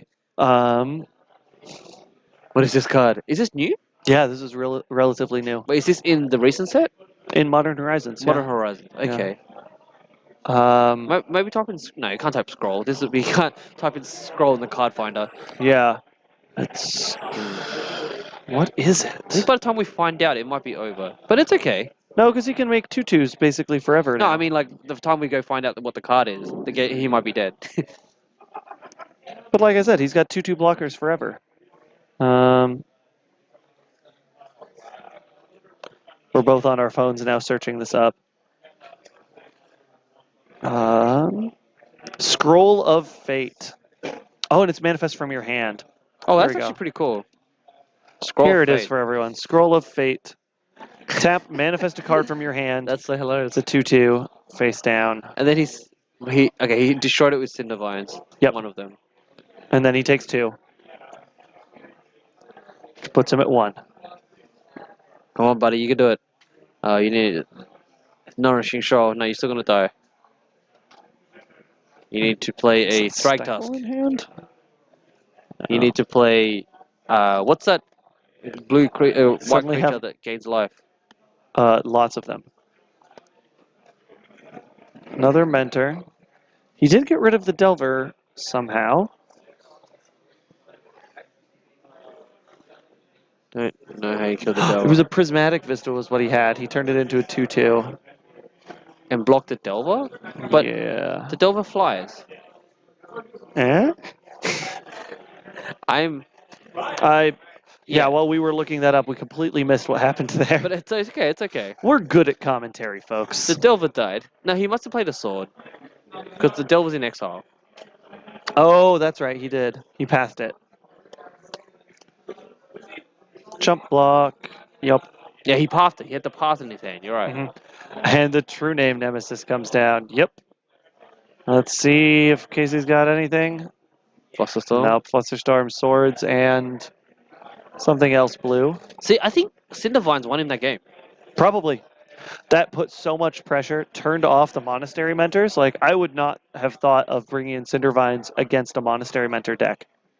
That is a great play by Greg. Yep, but Greg, not playing any basics. I know, right? Let's see if they are boarding or deboarding. We'll be I feel able like to he's see what's deboarding. going on. But this is maybe the match for Greg. Maybe? We'll find out in a sec. Oh, well, he's putting his cards up, so I think he might be done. Yeah, that's probably Greg then, taking that match. We do have 10 more minutes this round. I don't think we'll be able to see another match. Do you want to get a feature match and just get Unless we get a show match. Yeah, we'll get a let show me... You want to talk to him or you want me to talk to him? I'll go talk to him. I Yeah, think sure. I know what show match we want to show. Go ahead, do it, Yeah. mate. Alright, swinging back to the booth for a quick 2 minutes, and you Yep. guys look at my ugly mug. Let me sneak on out of here. Hello, how you going, guys? Yeah, just Patrick is going to go get some players to make a feature match, and I'm here to talk about anything you want. Throw in chat, what do you guys want to talk about? Hopefully, ideally magic related, but if not, we can talk about anything. But yeah, we're having a Jank Fest today. We're trying to get some of the interesting and creative approaches to playing Legacy, and we're going to feature them rather than featuring the 3-0 or the 4-0 decks. Just because me and Patrick, we love Jank. We love creatively brewing and building interesting decks. And personally myself, some brews I've made in Legacy has been trying to make Destructive Flow work really well in Legacy. So I put it in a Blood Moon mono red Stompy shell first, and then I try testing it around with the Astrolabe shell. I also did a version where it was like a Nick Fit sort of Green Sun's natural order version, where you'd like play a bunch of Birds of Paradise Nobles, and then ramp, you can natural order into Crater Hoof or Worldspire Worm, but if not, you just play a bunch of basics and Destructive Flow. If you guys don't know what Destructive Flow is, I can show you. I love this card. 2 bits. All right, I found us a backup match. Let's just talk in chat about my favorite card. Oh, yeah! Squandered Resources? What? No, Destructive Flow. Oh, Destructive Flow. Yeah, that one. And I was killing people with Master of Cruelties, and then after they go to 1, try to kill them with Sudden Shock. Oof. Yeah, that was my plan. I did actually go like 3-1 one week, just because everyone was playing 4-color Pile, and I was just playing Destructive Flow. All right, so our feature fun match that we've got coming up is going to be, let me make sure I'm getting their names correct. We've got Tom Lynch on Scapeshift versus which Sean is it? I need to find the correct last it- name. Sean. Sean Deegan on Ruby Storm that he's Oh, borrowing from awesome. me. Awesome. I love this. So- 2 linear decks Two very linear decks doing their thing. doing it. So let's head down to the match area and see when they get set up. All right. So Sean, I go- heard Tom is playing Scapeshift, which I'm really excited Yes. about. I love Scapeshift. I have a big affinity with Scapeshift Modern. Now, you said he's not playing Nick Fit Scapeshift. I don't think so. He didn't mention that to me. Because the Um, shell I know that people have tried Scapeshift with is you play Nick Fit, you ramp into basics, and then you Mhm. Scapeshift them. I've also seen Orcish Lumberjack play Scapeshift. Oh, yeah, I've seen that too. Oh, there he goes. There's Sean. Goblin Guy said, I saw you at Phoenix Games 2K. Yes, I was at the MCQ. Hello, Goblin Guy. Thanks for the shout out. Yes, I was playing Dice Factory because I wanted to be janky as. And I actually got 3, 4, and 1. Not the best score, but I Mhm. did beat all the blue-white players. Any blue-white player that came against me, I was like, Surge Node, and everyone just went Psy.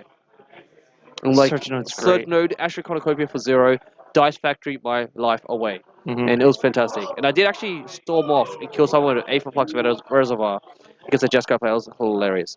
But yeah, I played the MTQ, I played a Dice Factory. I normally am playing big mana decks. But yeah, had a bit of fun. Had a bit of fun. I've been trying to find a way to make Dice Factory work in Legacy, but I haven't found it quite yet. It's a bit I think you can play like main board defense grids. Oh, yeah. Yeah, and just like jam Asian tubes, but it's a bit dodgy because like you have to watch out for like people just doming you for a million damage. Yeah, exactly. Maybe. Paradox Engine might be getting cheaper now because it got banned in They are. I Commander. actually just bought one today. They're $5. Oh, they're They're- $6, or maybe $5 or $6 Heck on yeah. Card Kingdom. Which I is, gotta get those. when I bought it when it got banned, and it went down from like $20 to like $12, Mhm. and now it's like $5 or $6. Nice. You know, so I was Yeah. like, I'm gonna buy my second one because I like dice. I like doing broken things. Yeah, nice. All right. Both of them on the Multa 6. This is a good matchup. All right, search Search for for tomorrow. tomorrow. There Let's we go. Good old suspend, uncounterable, suspending. Sean on a pretty decent start. He's got a bonus round and an act on impulse in hand. That's a pretty decent look for the deck. Oh, there is. Okay, so it is Scape Fit. There is an Academy Rector in there. Okay, but it feels like modern right now. Yeah, He's doing the modern thing. a No modern one- thing with dual lands. I wonder if he's playing Pyroblast to try to counter some counter spells. Ooh, man. Sean is real close to being off to the races here. Linear decks at their best. Yep. I picked these two because there's a chance they'll be done within 6 more minutes. Why are they both -1? Oh, because it's a fun match. It's a fun match. Gotcha. Here we go. Getting up to land number 4 there for Tom. Yeah, he's like shortcutting and getting the land off the search. I Yep. know that. Good old Tiger, right? Yep. Yeah, but what's the sack outlet in here? All right, here's our reader. What is Oh. that? That's not a Sylvan Ranger, is it? No, it's not. No, it's a search for some sort of land. Put it into play. Yeah. Land search into play tap. Not a Farseek? Nature's lore. Does Alex know all these cards? I was trying to think because I knew there was a card like this. Put it in the battlefield. I just Um, says put it in the battlefield. Fantastic. That's a better Farseek, sort of. Better Farseek for Farseek, but other only for forests. things. Yeah. Yeah, Nature's lore. That's the one. All right, bonus round time. All right, he's got the counters out. Oh no. I think Anamorphose to technically. get Oh up man. to 4. Let's see, he's sitting on 4 mana and a pedal in hand. Oh wow. Now we're playing with portals, friends. Exactly. Now we ritual. Goes up. The funniest thing about this matchup is that Patrick knows the Ruby Storm deck really well, and I guess I have experience with Scape Shifts, so Yeah. we're both on each side of the match here. Yep. There we go. He's up to 6. Pedal. Is it counting results up Storm? to 7. No, you don't need to count Storm in this deck. Oh, you don't. No, you usually don't.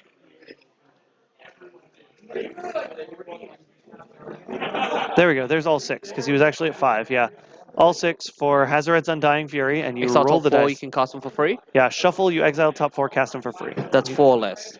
That are 5 or less. 5 or less, so it can't cast itself. Can't cast itself. Can't cast Apex of Power. Oh, and he does have one Apex of Power? What's Apex of Power again? an amazing card.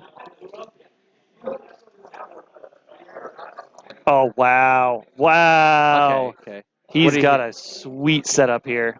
Oh, wow. Get 4 more mana, draw 2 cards, get 6 more mana. Wait. Oh, because he's getting mana from the He's doubling spells. it. Yeah, Yeah, yeah. and he's doubling it because of bonus round. Oh, I forgot about the bonus round, yep. Tommy's just shaking So I his was head. just like, what's happening?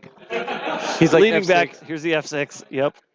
The land stays exiled. Gets to double Past in Flames. Oh, yeah, that's Doesn't matter. lots of passing of flames. Yep. And here's the second Hazoret's Undying Fury, by the way. Oh, that's so good. How many lands does this deck play? About 20 or so 20? ish. Okay, I thought it played less. No. Maybe it's closer to 16 or 18, Okay. but it's some amount. He's like checking if it exiles itself. I love it. No, it doesn't exile itself. What? Well, you want to play all these mana rocks, right? First. Yeah. So he plays the Ruby Medallion first, just because it doesn't do anything else. Bolt while this is about on the stack. He's like bolt. He could have bolted Bolt the. for 6. He could have bolted the veteran to get 2 extra mana. He could, yeah. That. Play that. Desperate Ritual for 6. Oh, is that the miracle one? Oh yeah, and then that's Miracle Wheel. Yeah, what's it called again? Miracle Wheel. It's like flame something, right? Fire. No, it doesn't have fire in the name. Come on, chat. What is It's the bolted. Miracle Wheel called? Why am I forgetting that? I play that deck. It's the new Grip of 7 for him. Which, by the way, gets discarded and then redone again because there's a bonus round Oh, there's a active right bonus now. round. Oh yeah. So he's Reforge seething the soul. songs to Thank you, get chat. 10 more. Reforge the Oh, soul. yeah, because he's playing all the instant spells now, right? Yep, you play all the instants out of your hand. Yep. But Rite of Flame is a sorcery. Wait, hold on. That's a sorcery. That's a sorcery. Yeah, then put it back in your hand. I know that because I it saw happened. that. There we go. Are you excited for the new 4 mana one that makes 7 red? No, because then you can't cast more spells after it. Aw, You cast 1 more spell afterwards. that looks fun. I'm almost a little more excited for the enchantment that costs 4, and then you play stuff for free so long as you have fewer lands. That one sounds a lot of fun. Yeah, I analyzed that and said I was super excited for that.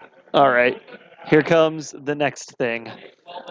The other bonus rounds. So Oh, bonus the round other gets doubled. It also So now it's 4 bonus rounds. bonus round instant. Yeah. Well, no, it's a sorcery. That's also So now bonus round. There are now 3 copies of every spell he casts. But okay, so Reforge the Soul, you discard your hand, draw 7. Yeah, both players. Both players. But I'm so saying, that got copied. So okay, he I'm just making sure that he's finished the stack. Yeah, okay. he's finished the stack. He did the second one. Okay, and what is he getting out of sideboard? Everything? Does that exile itself? Yeah, it does exile itself. But I We'll don't get think to that it in a matters. sec. But he gets to wish for 4 things. Because the wish gets bonus copied. round. Why do you get Bonus round, Overmaster, just in case there's counter more? magic. He gets sorceries, right? Sorceries, Past in Flames, and yeah, there it is. Banefire. You can. So the maximum theoretical damage for this deck is somewhere in the realm of 20,000. Okay. I've done the math about how much mana you can make if you go through the whole deck.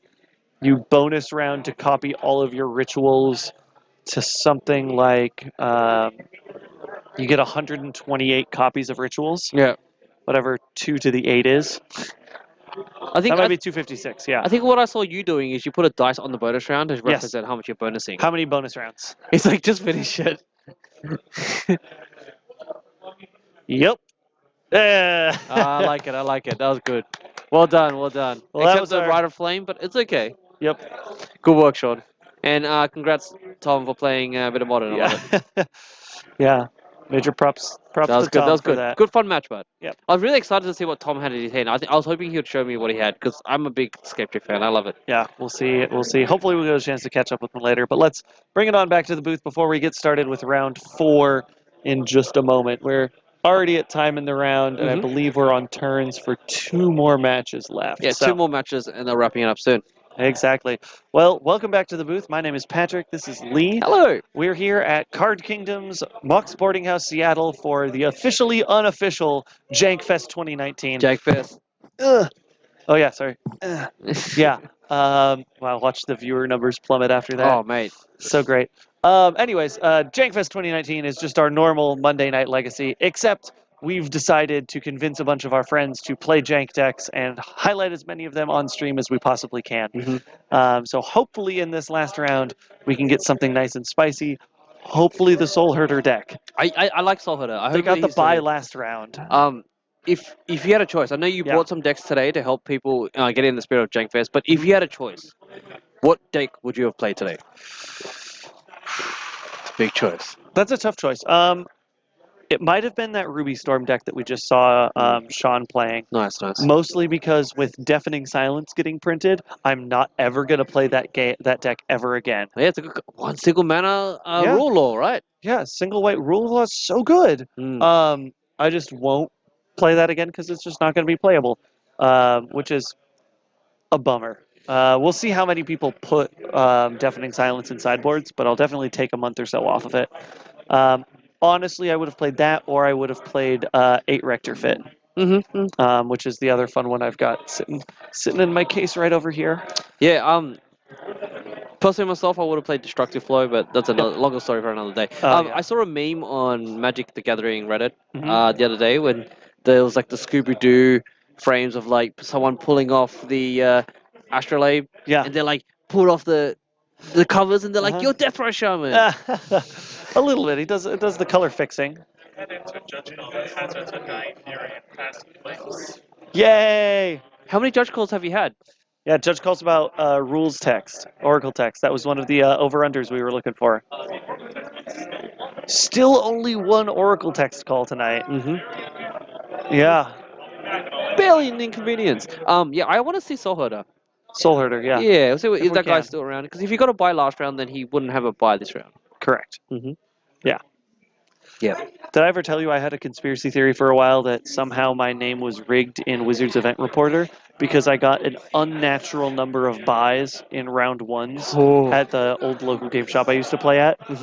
Like, Wow, they like have to investigate you. like 25% of the time, I got the round 1 buy when there were But odd it's numbers. random, right? It's random, and these were like 20 to 30 person tournaments. But I just randomly got the round 1 buy 25% of the time. That's so crazy. It was weird. Chat. Just before we get into the next round and pick up our players, how about you share us in chat what type of jank decks you would have brought to the event tonight if you were around playing Legacy, or if you had access to any deck or cards, what jank decks would you have brought to help us create some entertainment tonight? The dream is alive.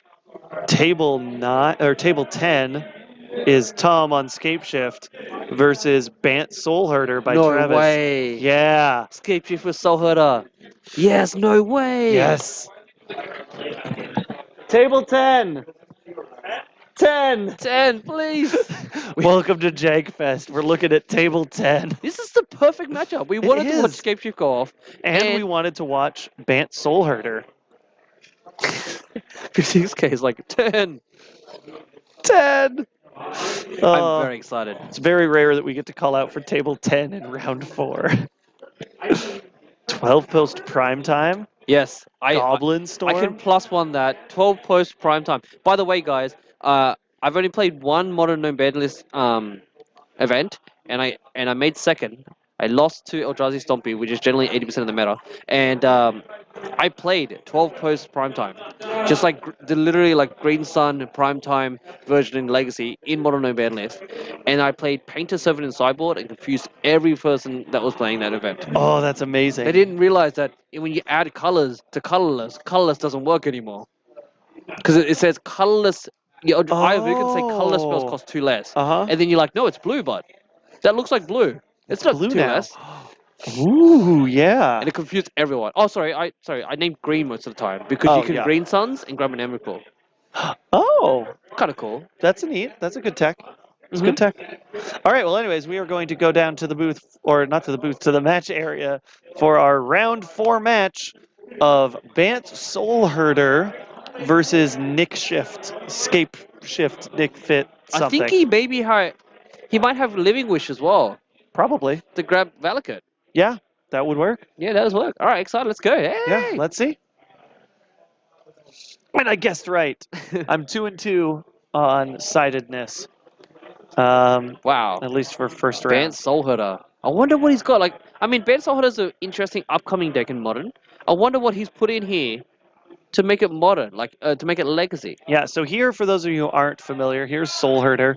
Whenever a creature is 301, nice. Whenever a creature is exiled from the battlefield, you put a +1/+1 counter on Soul Herder. And at the beginning of your end step, you get to flicker another target creature you control.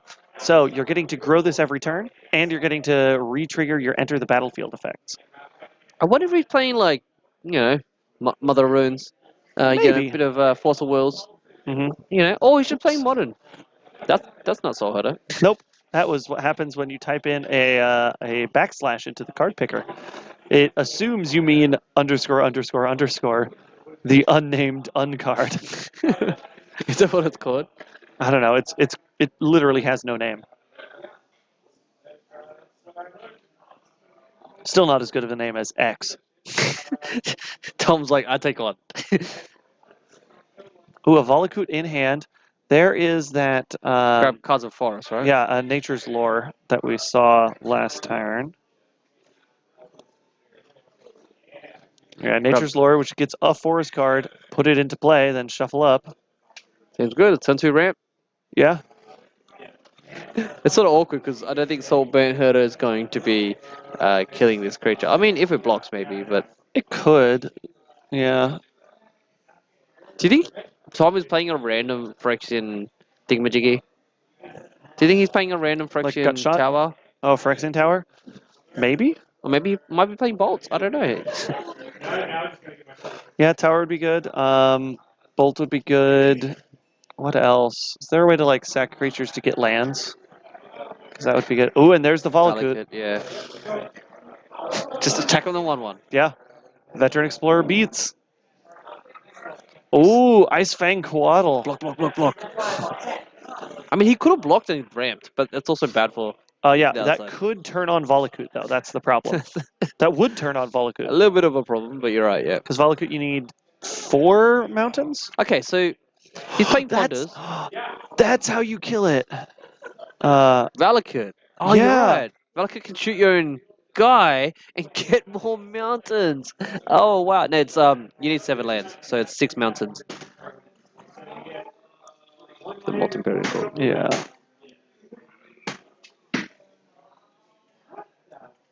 Yeah. Yeah, it's 6 other. But it says it reads 5 other at least, but you need 6 mountains. I'm pretty sure of that. Because when a mountain enters, if you already have at least 5 other. Yep. Yeah. Which means, yeah. So the 6th one starts hitting. Another trick in Valakut that against Valakut you can do is you Oh. try to wasteland their mountains when the stacks are on the triggers are on the stack. Here we go. He's bolting his own Veteran Explorer. I thought he would have bolts. He's gonna force Comes it. the Is he gonna fetch. force it? No, he's probably going to maybe daze it? I don't know. He's got a mana open. Yeah, but he's fetching now. Why is he fetching? Days? Yeah, I don't know. He's gonna swords it. Oh, he's going to swords it. Yeah. Gain 1. Yep, he swords it. Then Tom gains the 1, then loses the 1.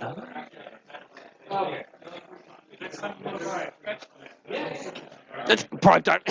Oh. He just swords the Veteran Explorer untap prime time. Oh, so good. So good. Get wrecked. Alright, 2 triggers here. Yep. And the good old stomping ground. Get a Volakut and a Stomping Grounds. Kill the Coatl. Yeah. Yeah. Oh, no, Strix. It's a Quaddle. You're right. Yeah. Ice Fang Quaddle. Yeah, my bad. Yeah. It's Cool Strix. I just love Prime Time, and seeing him in Legacy, it brings a tear to my eye, friends. It's so great. Yeah. Travis is gonna be taking 12 a turn. No, Travis dies next turn. Yep. He needs the Soul Herder. Is he got a Soul Herder? No, he's got Ewit. Ewit to swords. Yep, Ewit to swords. Yep. Yep. I mean, Ewit's good. It was a Soul Herder. It's good. Yep. He's got Does he half have the a combo land? set up. Oh, he's got a fetch for a land. Escape chip. Counter it, counter it, counter it. No dazes. Alright, he has to find the mountains. He has to count his lands. He sacked everything. Interesting choice. I wonder if Tom has Field of Because the he's got 2 more Volakoots. That must be why. Dead. Yeah, no, only play 4. Minimum 3. Mhm. You know, they're playing Field of the Dead in Modern now. In Valakut. Oh, Because really? they just diversify all their fetches and play... Yep. Oh. Wait, does he have 6 mountains? Yes, he Yes. does. And plus a forest, yep. You're dead. 6 mountains, 3 apiece. Yeah, he's super dead. It's That's like 36 damage. 36 damage, yep. Yeah, They're all coming tapped, by the way. but yeah.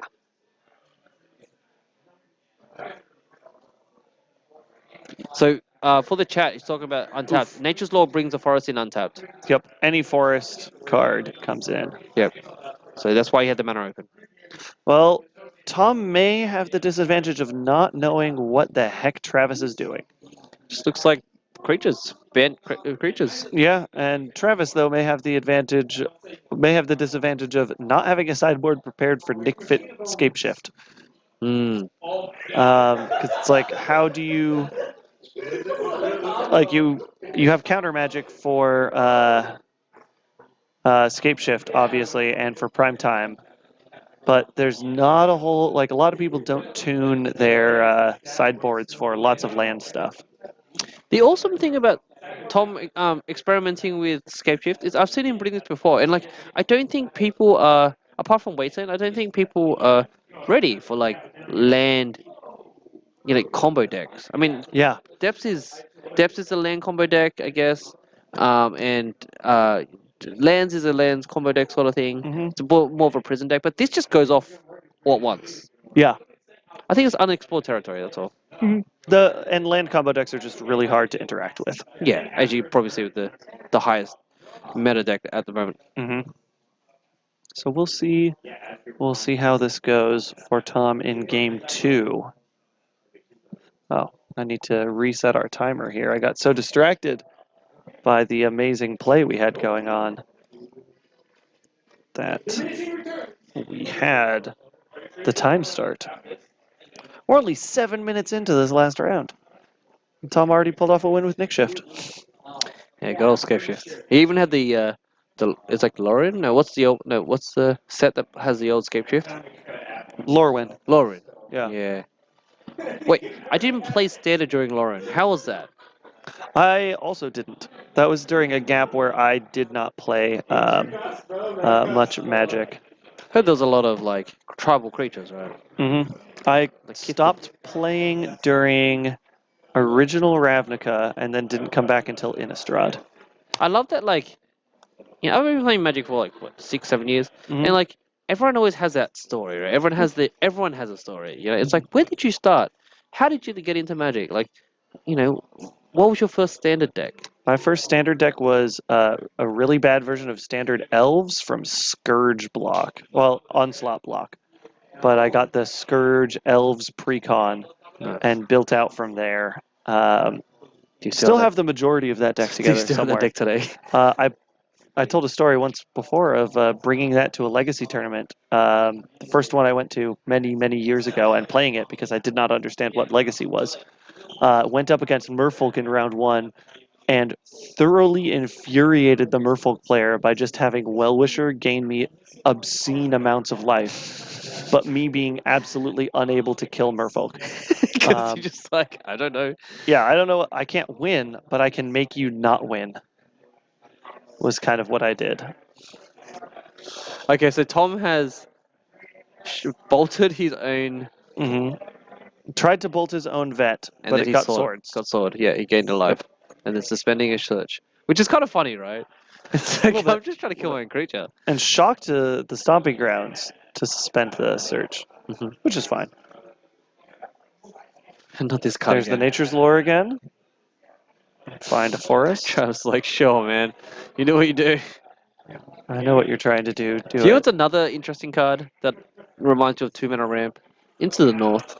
Mm, Grabs all your snow basics. Grabs Yep. Dark Depths. yep. Yeah. All that good stuff. I really do like that a bunch of snow decks are coming about because of Modern Horizons.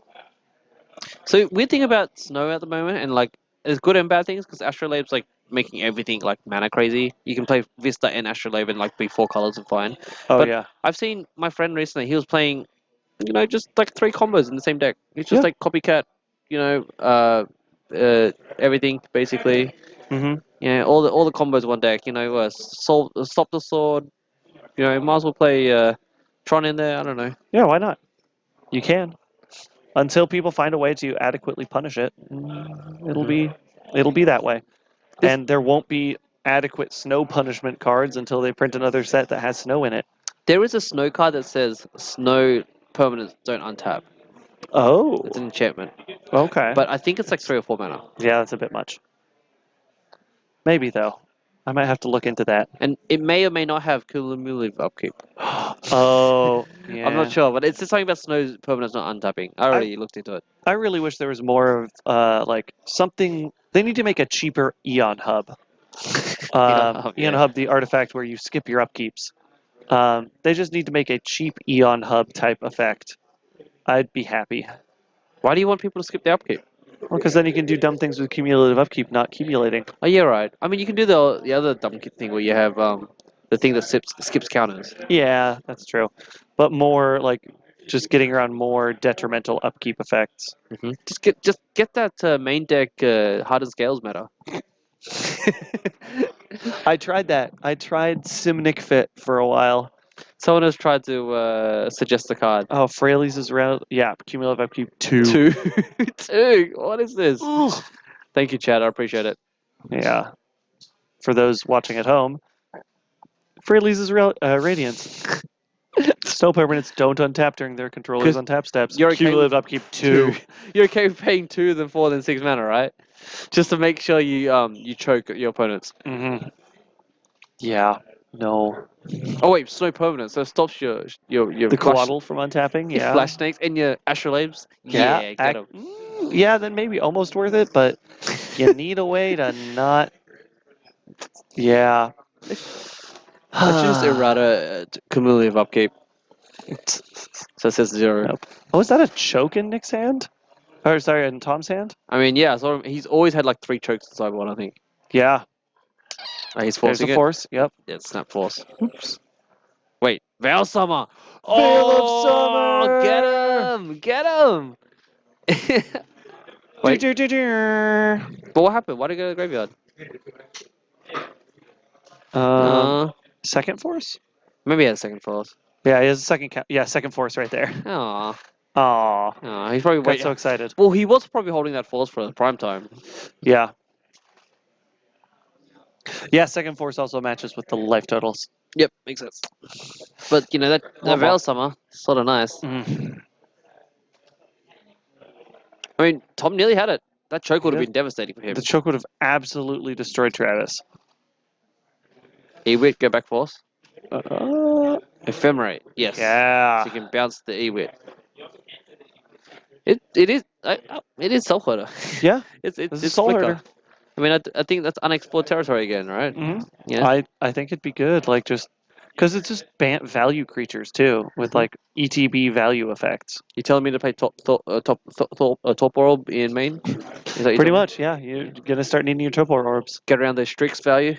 Yeah. You just have a 2/1. I mean, a 1/1 for 2. Yeah. Maybe you could do this. Oh no, because you need the white for Ephemerate, and you need the blue-green for the Coatl.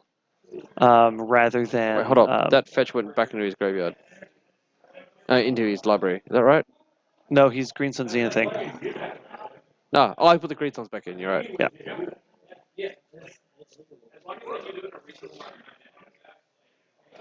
Too bad Veteran Explorer doesn't have flying. Yeah. Feel like he should Slight fly. problem. Get a reach or something. Give him a creature keyword there. Give him reach. He's Nah. reaching. I mean, in the new art, he's climbing a tree. I mean, that's what I figured, right? Yeah, right. He actually looks like an explorer. Just up in a tree. See? Yeah, you could have reach. Should have reach. He has enough keywords on him. Yeah, right. Human Soldier Scout. Doesn't the original one not say that many words? It just Correct. says human, The right? original just says, I think, human. Or just soldier. Have you cast a Nick Veteran Explorer before? Yeah, a couple times. It's been a while, though. It's been a long while. It's kind of funny that these 1-1s are just beating each other. Yeah. The 1-1 race is real. Ooh. A recruiter to ephemerate, potentially. That's the Soul Herder. There it is. He's like, the I need to bring- titular card. I need to bring the linchpin of the deck into my hand. Yeah. Alrighty, Portland Paper, thank you for raiding us. Yeah. 20 people. Welcome aboard. We are a couple minutes into the fourth and final round of Jankfest 2019, the officially unofficial night to highlight Jank decks here at Mox Boarding House Seattle's weekly Legacy tournament. Yeah, this is an exclusive event, right? I know. This normally does not happen every week, but today we are showcasing the most interesting and creative decks that anyone is playing tonight. Exactly. So that is why we are looking at Nick Shift versus Bant Soul Herder in Legacy. And we did not plan this. No. This was actually the pairings that came up. Yeah, we did encourage a lot of people to bring jank decks this week, and so we got about double the normal amount of fringe playable decks that we normally have, but we've got all the spotlight on them as much as possible. Of course, and we're just trying to prepare people for rounds 1 to 3 at GP Atlanta, right? Exactly. You could be up against something like this. Wow, so much value. I didn't realize Bant Soul Herder could just reflicker the recruiter. Yeah, Seems pretty good. and I think that's what Travis's main plan is going to be, is start flickering the recruiter, get more Soul Herders, I'm and gonna then be have multiple flickers, Mhm. grow the Soul Herders faster and faster every turn. I'm going to be straight honest. I did not think Soul Herder would actually see play outside of Limited. Really? Yeah, I pegged it as maybe a modern deck, but I figured it's a little too expensive for me to even try to make work in Legacy. But now I'm inspired. I might try this. Inspired is a good name. Tom's getting those. He's getting those lands. Wait, does Soul Herder not have flying? Soul Herder? No. It's just a big boy. Does not have flying. It looks like it has flying, It but kind of does, because it's a big long boy. I mean, this also begs the other question: is why doesn't Ulamog have reach? Like, Yeah, the guy's massive. Yeah. But he's just like moving really slowly. They made the decision a long time ago that, like, yeah, not every huge creature can have reach. That causes balance problems. But Skylasher does. Boom! Prime time. I mean, even if he's not Valakilling, I got counted. Even if he's not Valakilling, or he can just beat down creatures, I guess. Yep. Ephemerate. Oh, this is where it gets really, really rough because it has rebound, my friend. Yeah, Ephemerate so much the value. recruiter? And you know what's hilarious? Yeah, and now he remembers. No, Ephemerate the Yeah, Ewit. actually, no, he did remember. So when the how Soul Herder is written is if any creature gets exiled or on your opponent's control, it gets a counter. Got so it. when you sword a creature with Soul Herder in play, it gets another counter. Yeah, it's any creature getting Right, exiled. any creature gets exiled. So you're right, because you exile your own. Just beaten down. Yep. Ooh, but the question is, beat down into the Veteran Explorer Yeah. or no? Probably at this point, yes. Just swing in. No blocking? Really interesting. Just want to give him lands? Yeah, because he gives him free lands on second main phase. That's true. Ewit. Another Ewit. He's just drawn so many cards already. Well, not draw, but he gotten cards back. Mhm. So I think maybe if Tom Right, brought... Force and Ponder. I wonder if Tom brought in Graveyard Hate, it would also affect this game. Probably. Second prime time. I think that was top deck. There's the Force, yeah. Ah. Tom scoops it up. Yeah. All right, well, it's 1-on-1. Yeah, We we got a go third to game. game 3. We got a third game. Yeah, I mean, yeah, Graveyard Hate would be really good here. We'll see if Tom brings any of that in. Travis showing he only boarded in one card. I don't even know what it was, but I think he was just able to like find his pace and go well. All right, if everyone's just joining us here at the Card Kingdom stream, we're in fourth round of the Legacy and Mox Boarding House. We do this every Monday at 6:30. Today is an exclusive event. We're highlighting a lot of interesting and janky decks that our friends have brought in today. Purely as just a a one-off, maybe more, but right now it's just an exclusive one-off. We thought, let's showcase the interesting decks rather than showcasing the 4-0s.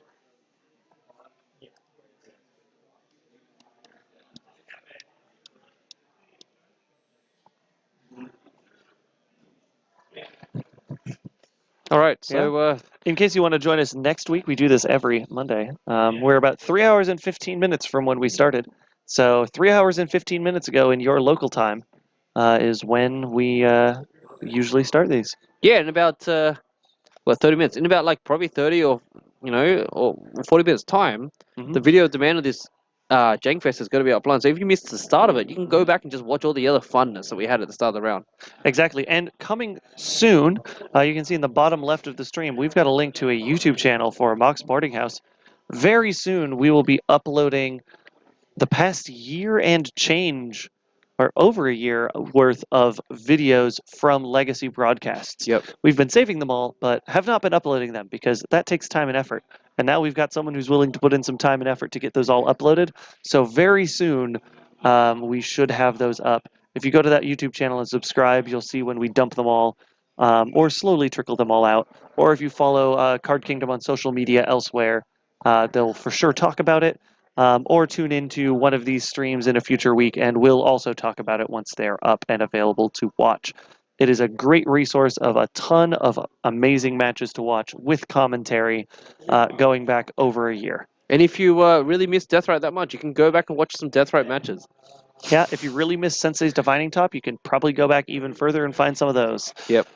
I think how many hours did he quote? Like over like 500 or 600 hours, isn't it? Yeah, something like that. So there's well over a year of videos to upload. And you commentated every single one. Every single one that I am in, which is about 2 of them. Well, maybe No, I close think to you 6 commented- now. Yeah, you done a fair few. I'm pushing a dozen, maybe. Yeah, unless you want to hear the chocolate, delicious accent of Lee Hung Yun, the Australian that's living in Seattle, Washington. Mm-hmm. That's me, by the way. Yeah. I also commentated a bunch. But we always have different collaborations. Everyone's Yeah. volunteering here. You can find also Jordan, the People's Champion Isaka. He's commentated a couple and has also been on this stream quite a few times. You'll always be able, if you have this on in the background, you'll always know when he's around because you'll hear him like, "What? No way! Yeah, he's no so way!" exciting. I love listening to him because he's He just gets- so enthusiastic. I love it. It's wonderful. Yep. He actually killed me with a Spellstutter Sprite once. Oh yeah, he's like the master advocate for Spellstutter Sprite being good. No, but like I exiled his 2 white sources with Uh-huh. Ulamog, Yeah. right? And then he end of turn flashed into Sprite, attached a GT to it, and then it killed me. And I was like, what? That's great. Yep. Yeah, he's also the person I know that is the best at Vendilion clicking people. Yes, he's very good at clicking people. He has spent a lot of time honing his clicking skill. I'm so jealous you have that watch. I know it's nice. I miss my Pebble. It is the battery is slowly dying on it. So Yeah, I bought 3 of them, and then they all died. Yep. I've gotten to the point where I've shut it down overnight just to preserve the battery life a little longer. If anyone has Pebble out there, please help me. Yeah. Alrighty, we're in Need to game make- 3. Yes, here we Tom go. has gone to play. He lost He's- to Bad Soul Herder Value, Mhm. and we're in game 3. Mulliganing down to 4. What was he looking What for? is he looking for? He's sitting on a handful of lands and something else in hand. Maybe he was ley lining? I'm not sure. I don't If know so, if he- you go all in for looking for ley lines. I mean, it's just the value part of the deck. The deck is really needs removal. He needed. He probably got. Probably just got a bunch of hands of either no lands or all lands. That can just happen sometimes. Yes, I also have a Kickstarter Pebble. I got one of them, and then I bought more because I loved them and I want to have backups. And just over time, they've all just gone. And I'm so sad that they sort of dissipated because my Pebble is one of my favorite watches. I Yeah. love Pebble. There's a bunch of other smartwatches out there now. Finally, Pebbles are just but Pebbles are perfect. just so good. Yeah. Nothing quite hits that balance of does a couple nice things, but doesn't do too many things. And also, it was super light. I never felt Yeah. like I was wearing one. Yeah. Anyways, this is Legacy. We're not Sorry, talking about Pebbles. Yeah. We're talking about legacy magic, not legacy smartwatches. Ching. I love it. Travis with the brainstorm with a fetch up. He's got at least a force in hand. I believe I'm leaning over to the right as if that actually lets me see more of this Doesn't screen. help you. It doesn't help. Maybe there's I think there might be a Quaddle in the hand too. Every time you say Quaddle, I just think koala. Like I'm like, why is there a koala in his hand? Oh, there need to be more koalas on Magic cards. There we go. Right off the bat, swords that Veteran Explorer before any shenanigery can take place.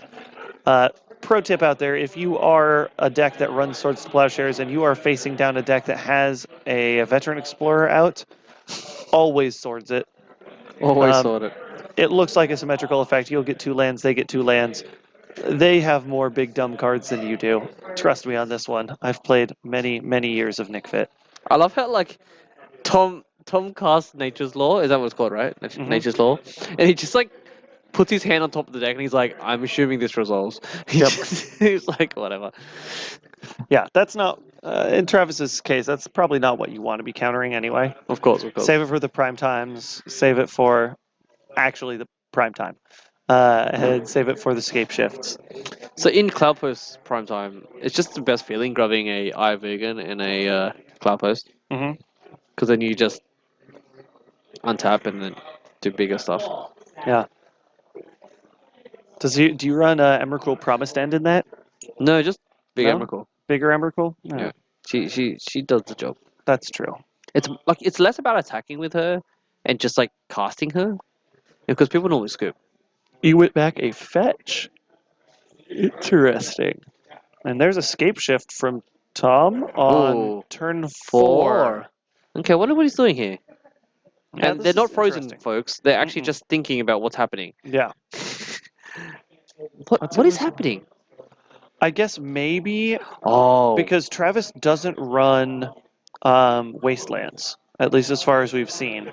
So you just go grab like 3. You grab some number of Valakuts. Okay, and he's just gonna play it out slow. Yeah, Because he knows that slow Ben- burn.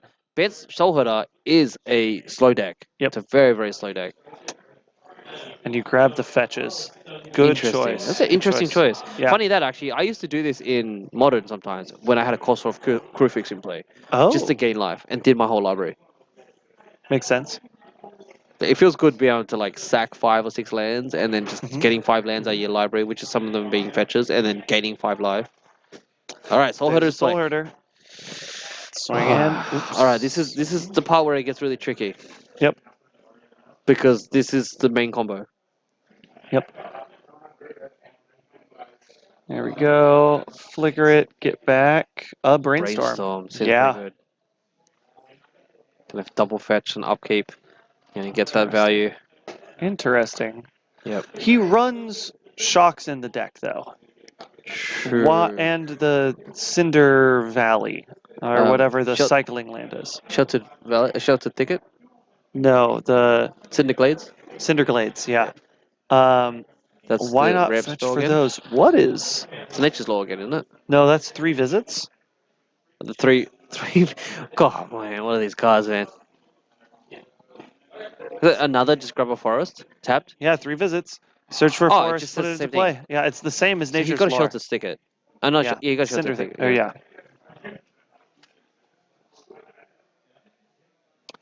He's close. He's real close. I mean, he's how many? He 2 needs lands off. 3 more mountains. He's 2 more mountains, and then the next mountains start shocking or bolting. So he must have had a ramp spell in his hand. He's just like, all right, I'm gonna escape shift now. I mean, it's an interesting plan. I liked it. Uh-huh. I think it's right. Yeah, Tom is our local show and tell expert. He plays a lot of sneak and show. Yeah. He is very good at He's it. very good at shelter. He's won LPSs and then won the championships, and then Yep. he's just like, Yeah. He's really good at it. I was joking with him last week when I was trying to convince him to bring some sort of jank. He's like, "Can I just show and tell?"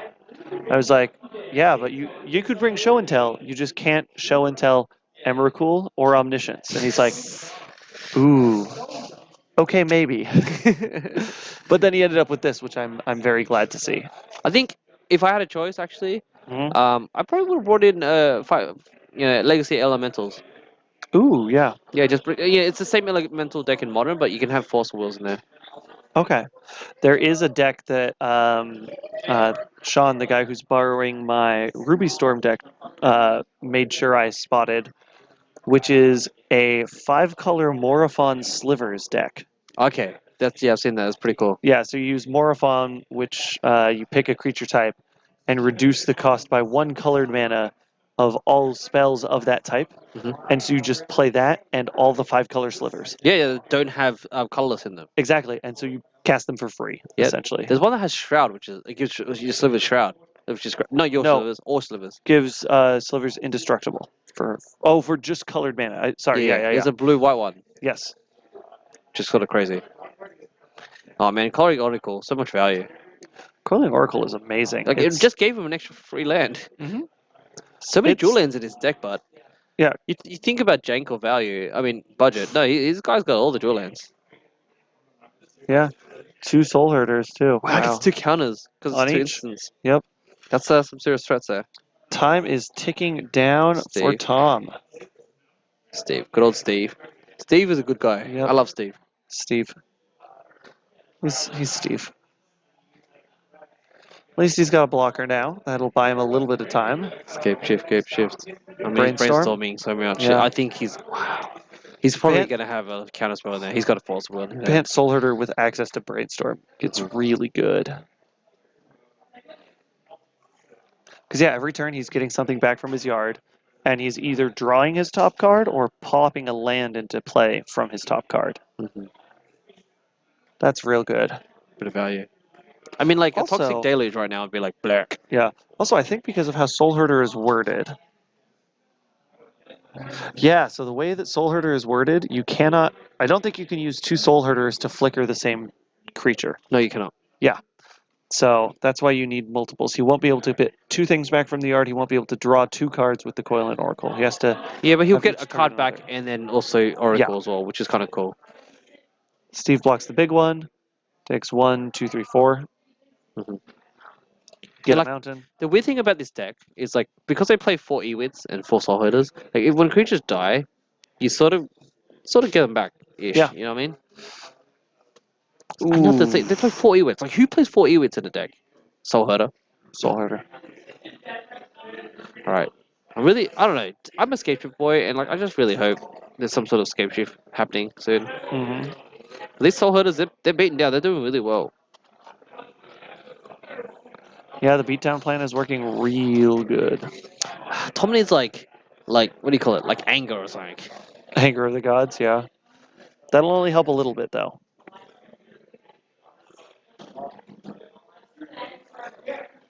Top card for Tom. Land Scape Shift. Ooh. Scape Shift for 6. No, what? Can Scape Shift. He's checking the yard. Travis does have a force in hand.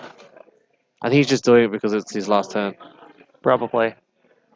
Maybe he has Field of the Dead. You're right. Oh, Veil Summer. There's the Veil of Summer. Okay, might as well. Draw a card. He's dead. He's dead. And he's dead. He scoops it up. Alrighty. All right. That's Travis taking it there in 3 games there for our final round. So let's bring it on back to the booth and wrap things up for the evening. I was going to say, if Tom... You go ahead. If Tom drew a ramp, then he would have been able to escape shifts. But then again, the opponent had a counter spell. Correct. Yeah, it would have needed to ramp enough. Anyways, my name is Patrick. This is Lee. Hello. We are here at Mox Boarding House Seattle, Card Kingdom's premier brick and mortar store, coming to you with our weekly Legacy night on Monday nights. And this week we had Jankfest 2019, where we did our best to highlight as many Jank decks as we could all night long. We saw things like that last match, Bant Soul Herder versus Nick Shift. We had a show match with Ruby Storm. We showed the Creature Toolbox of Annihilation. That was a cool deck. That was a great deck. Yeah, versus like a typical blue-red Delver deck, Yep. which is cool. What else did we see that was zesty? We saw Mono Black Creature Sack, Yeah, with guest feature Liliana Dreadhorde General, yeah. General. Yep. And we saw Mardu. Dead Guy Ale with Deflecting Palm. Yes. So all sorts of great stuff. If you missed any of that, check out the VOD, which should be up on Twitch as soon as we are done here. We are wrapping up for the night. We will soon also have years worth of legacy content dumping onto YouTube. You can check that out by checking out that YouTube link. It's on the screen right there. Yeah, right there. Yeah, go to that YouTube channel. Soon we will have a whole bunch of legacy VODs from the past couple years dumping there. Something close to like 50 hours worth. Maybe more. Probably more than that. Wait, 50,000. sorry, 50 weeks of 4 hours each, so It's like 200 hours, right? at least 200 hours. Yeah, at least. There's Yeah. a lot of hours. You could, But like even that, like just you will put. I think they're gonna label it properly and just put it Yeah. up so everyone can watch all the stuff on YouTube. yeah, the And we goal can is start time coding and stuff. if we yeah, the want. goal is we're going to try and time code everything with what the matchups are, who's playing in the matchups, what decks, and then get those all up on YouTube. But that takes some time because, like we said, we've got at least 50 weeks of this to go through, probably closer to 100 weeks. We haven't even I wonder counted if yet. the community can get involved and just like Hopefully. comment like, hey, match Yeah. 3 starts at 30 minutes. Yeah, maybe. We'll see. Anyways, thank you for joining us. We'll be back, not necessarily us, but we'll be back with Legacy Action next Monday at 6:30 p.m. Pacific time, or approximately 3.5 hours before now in your local time. On Thursday, we've got Modern on this same channel from the Bellevue store, and a smattering of other shows during the day throughout the week. So thank you all for joining us, and we hope to see you next time. All right, thank you for watching, everyone. Have fun. And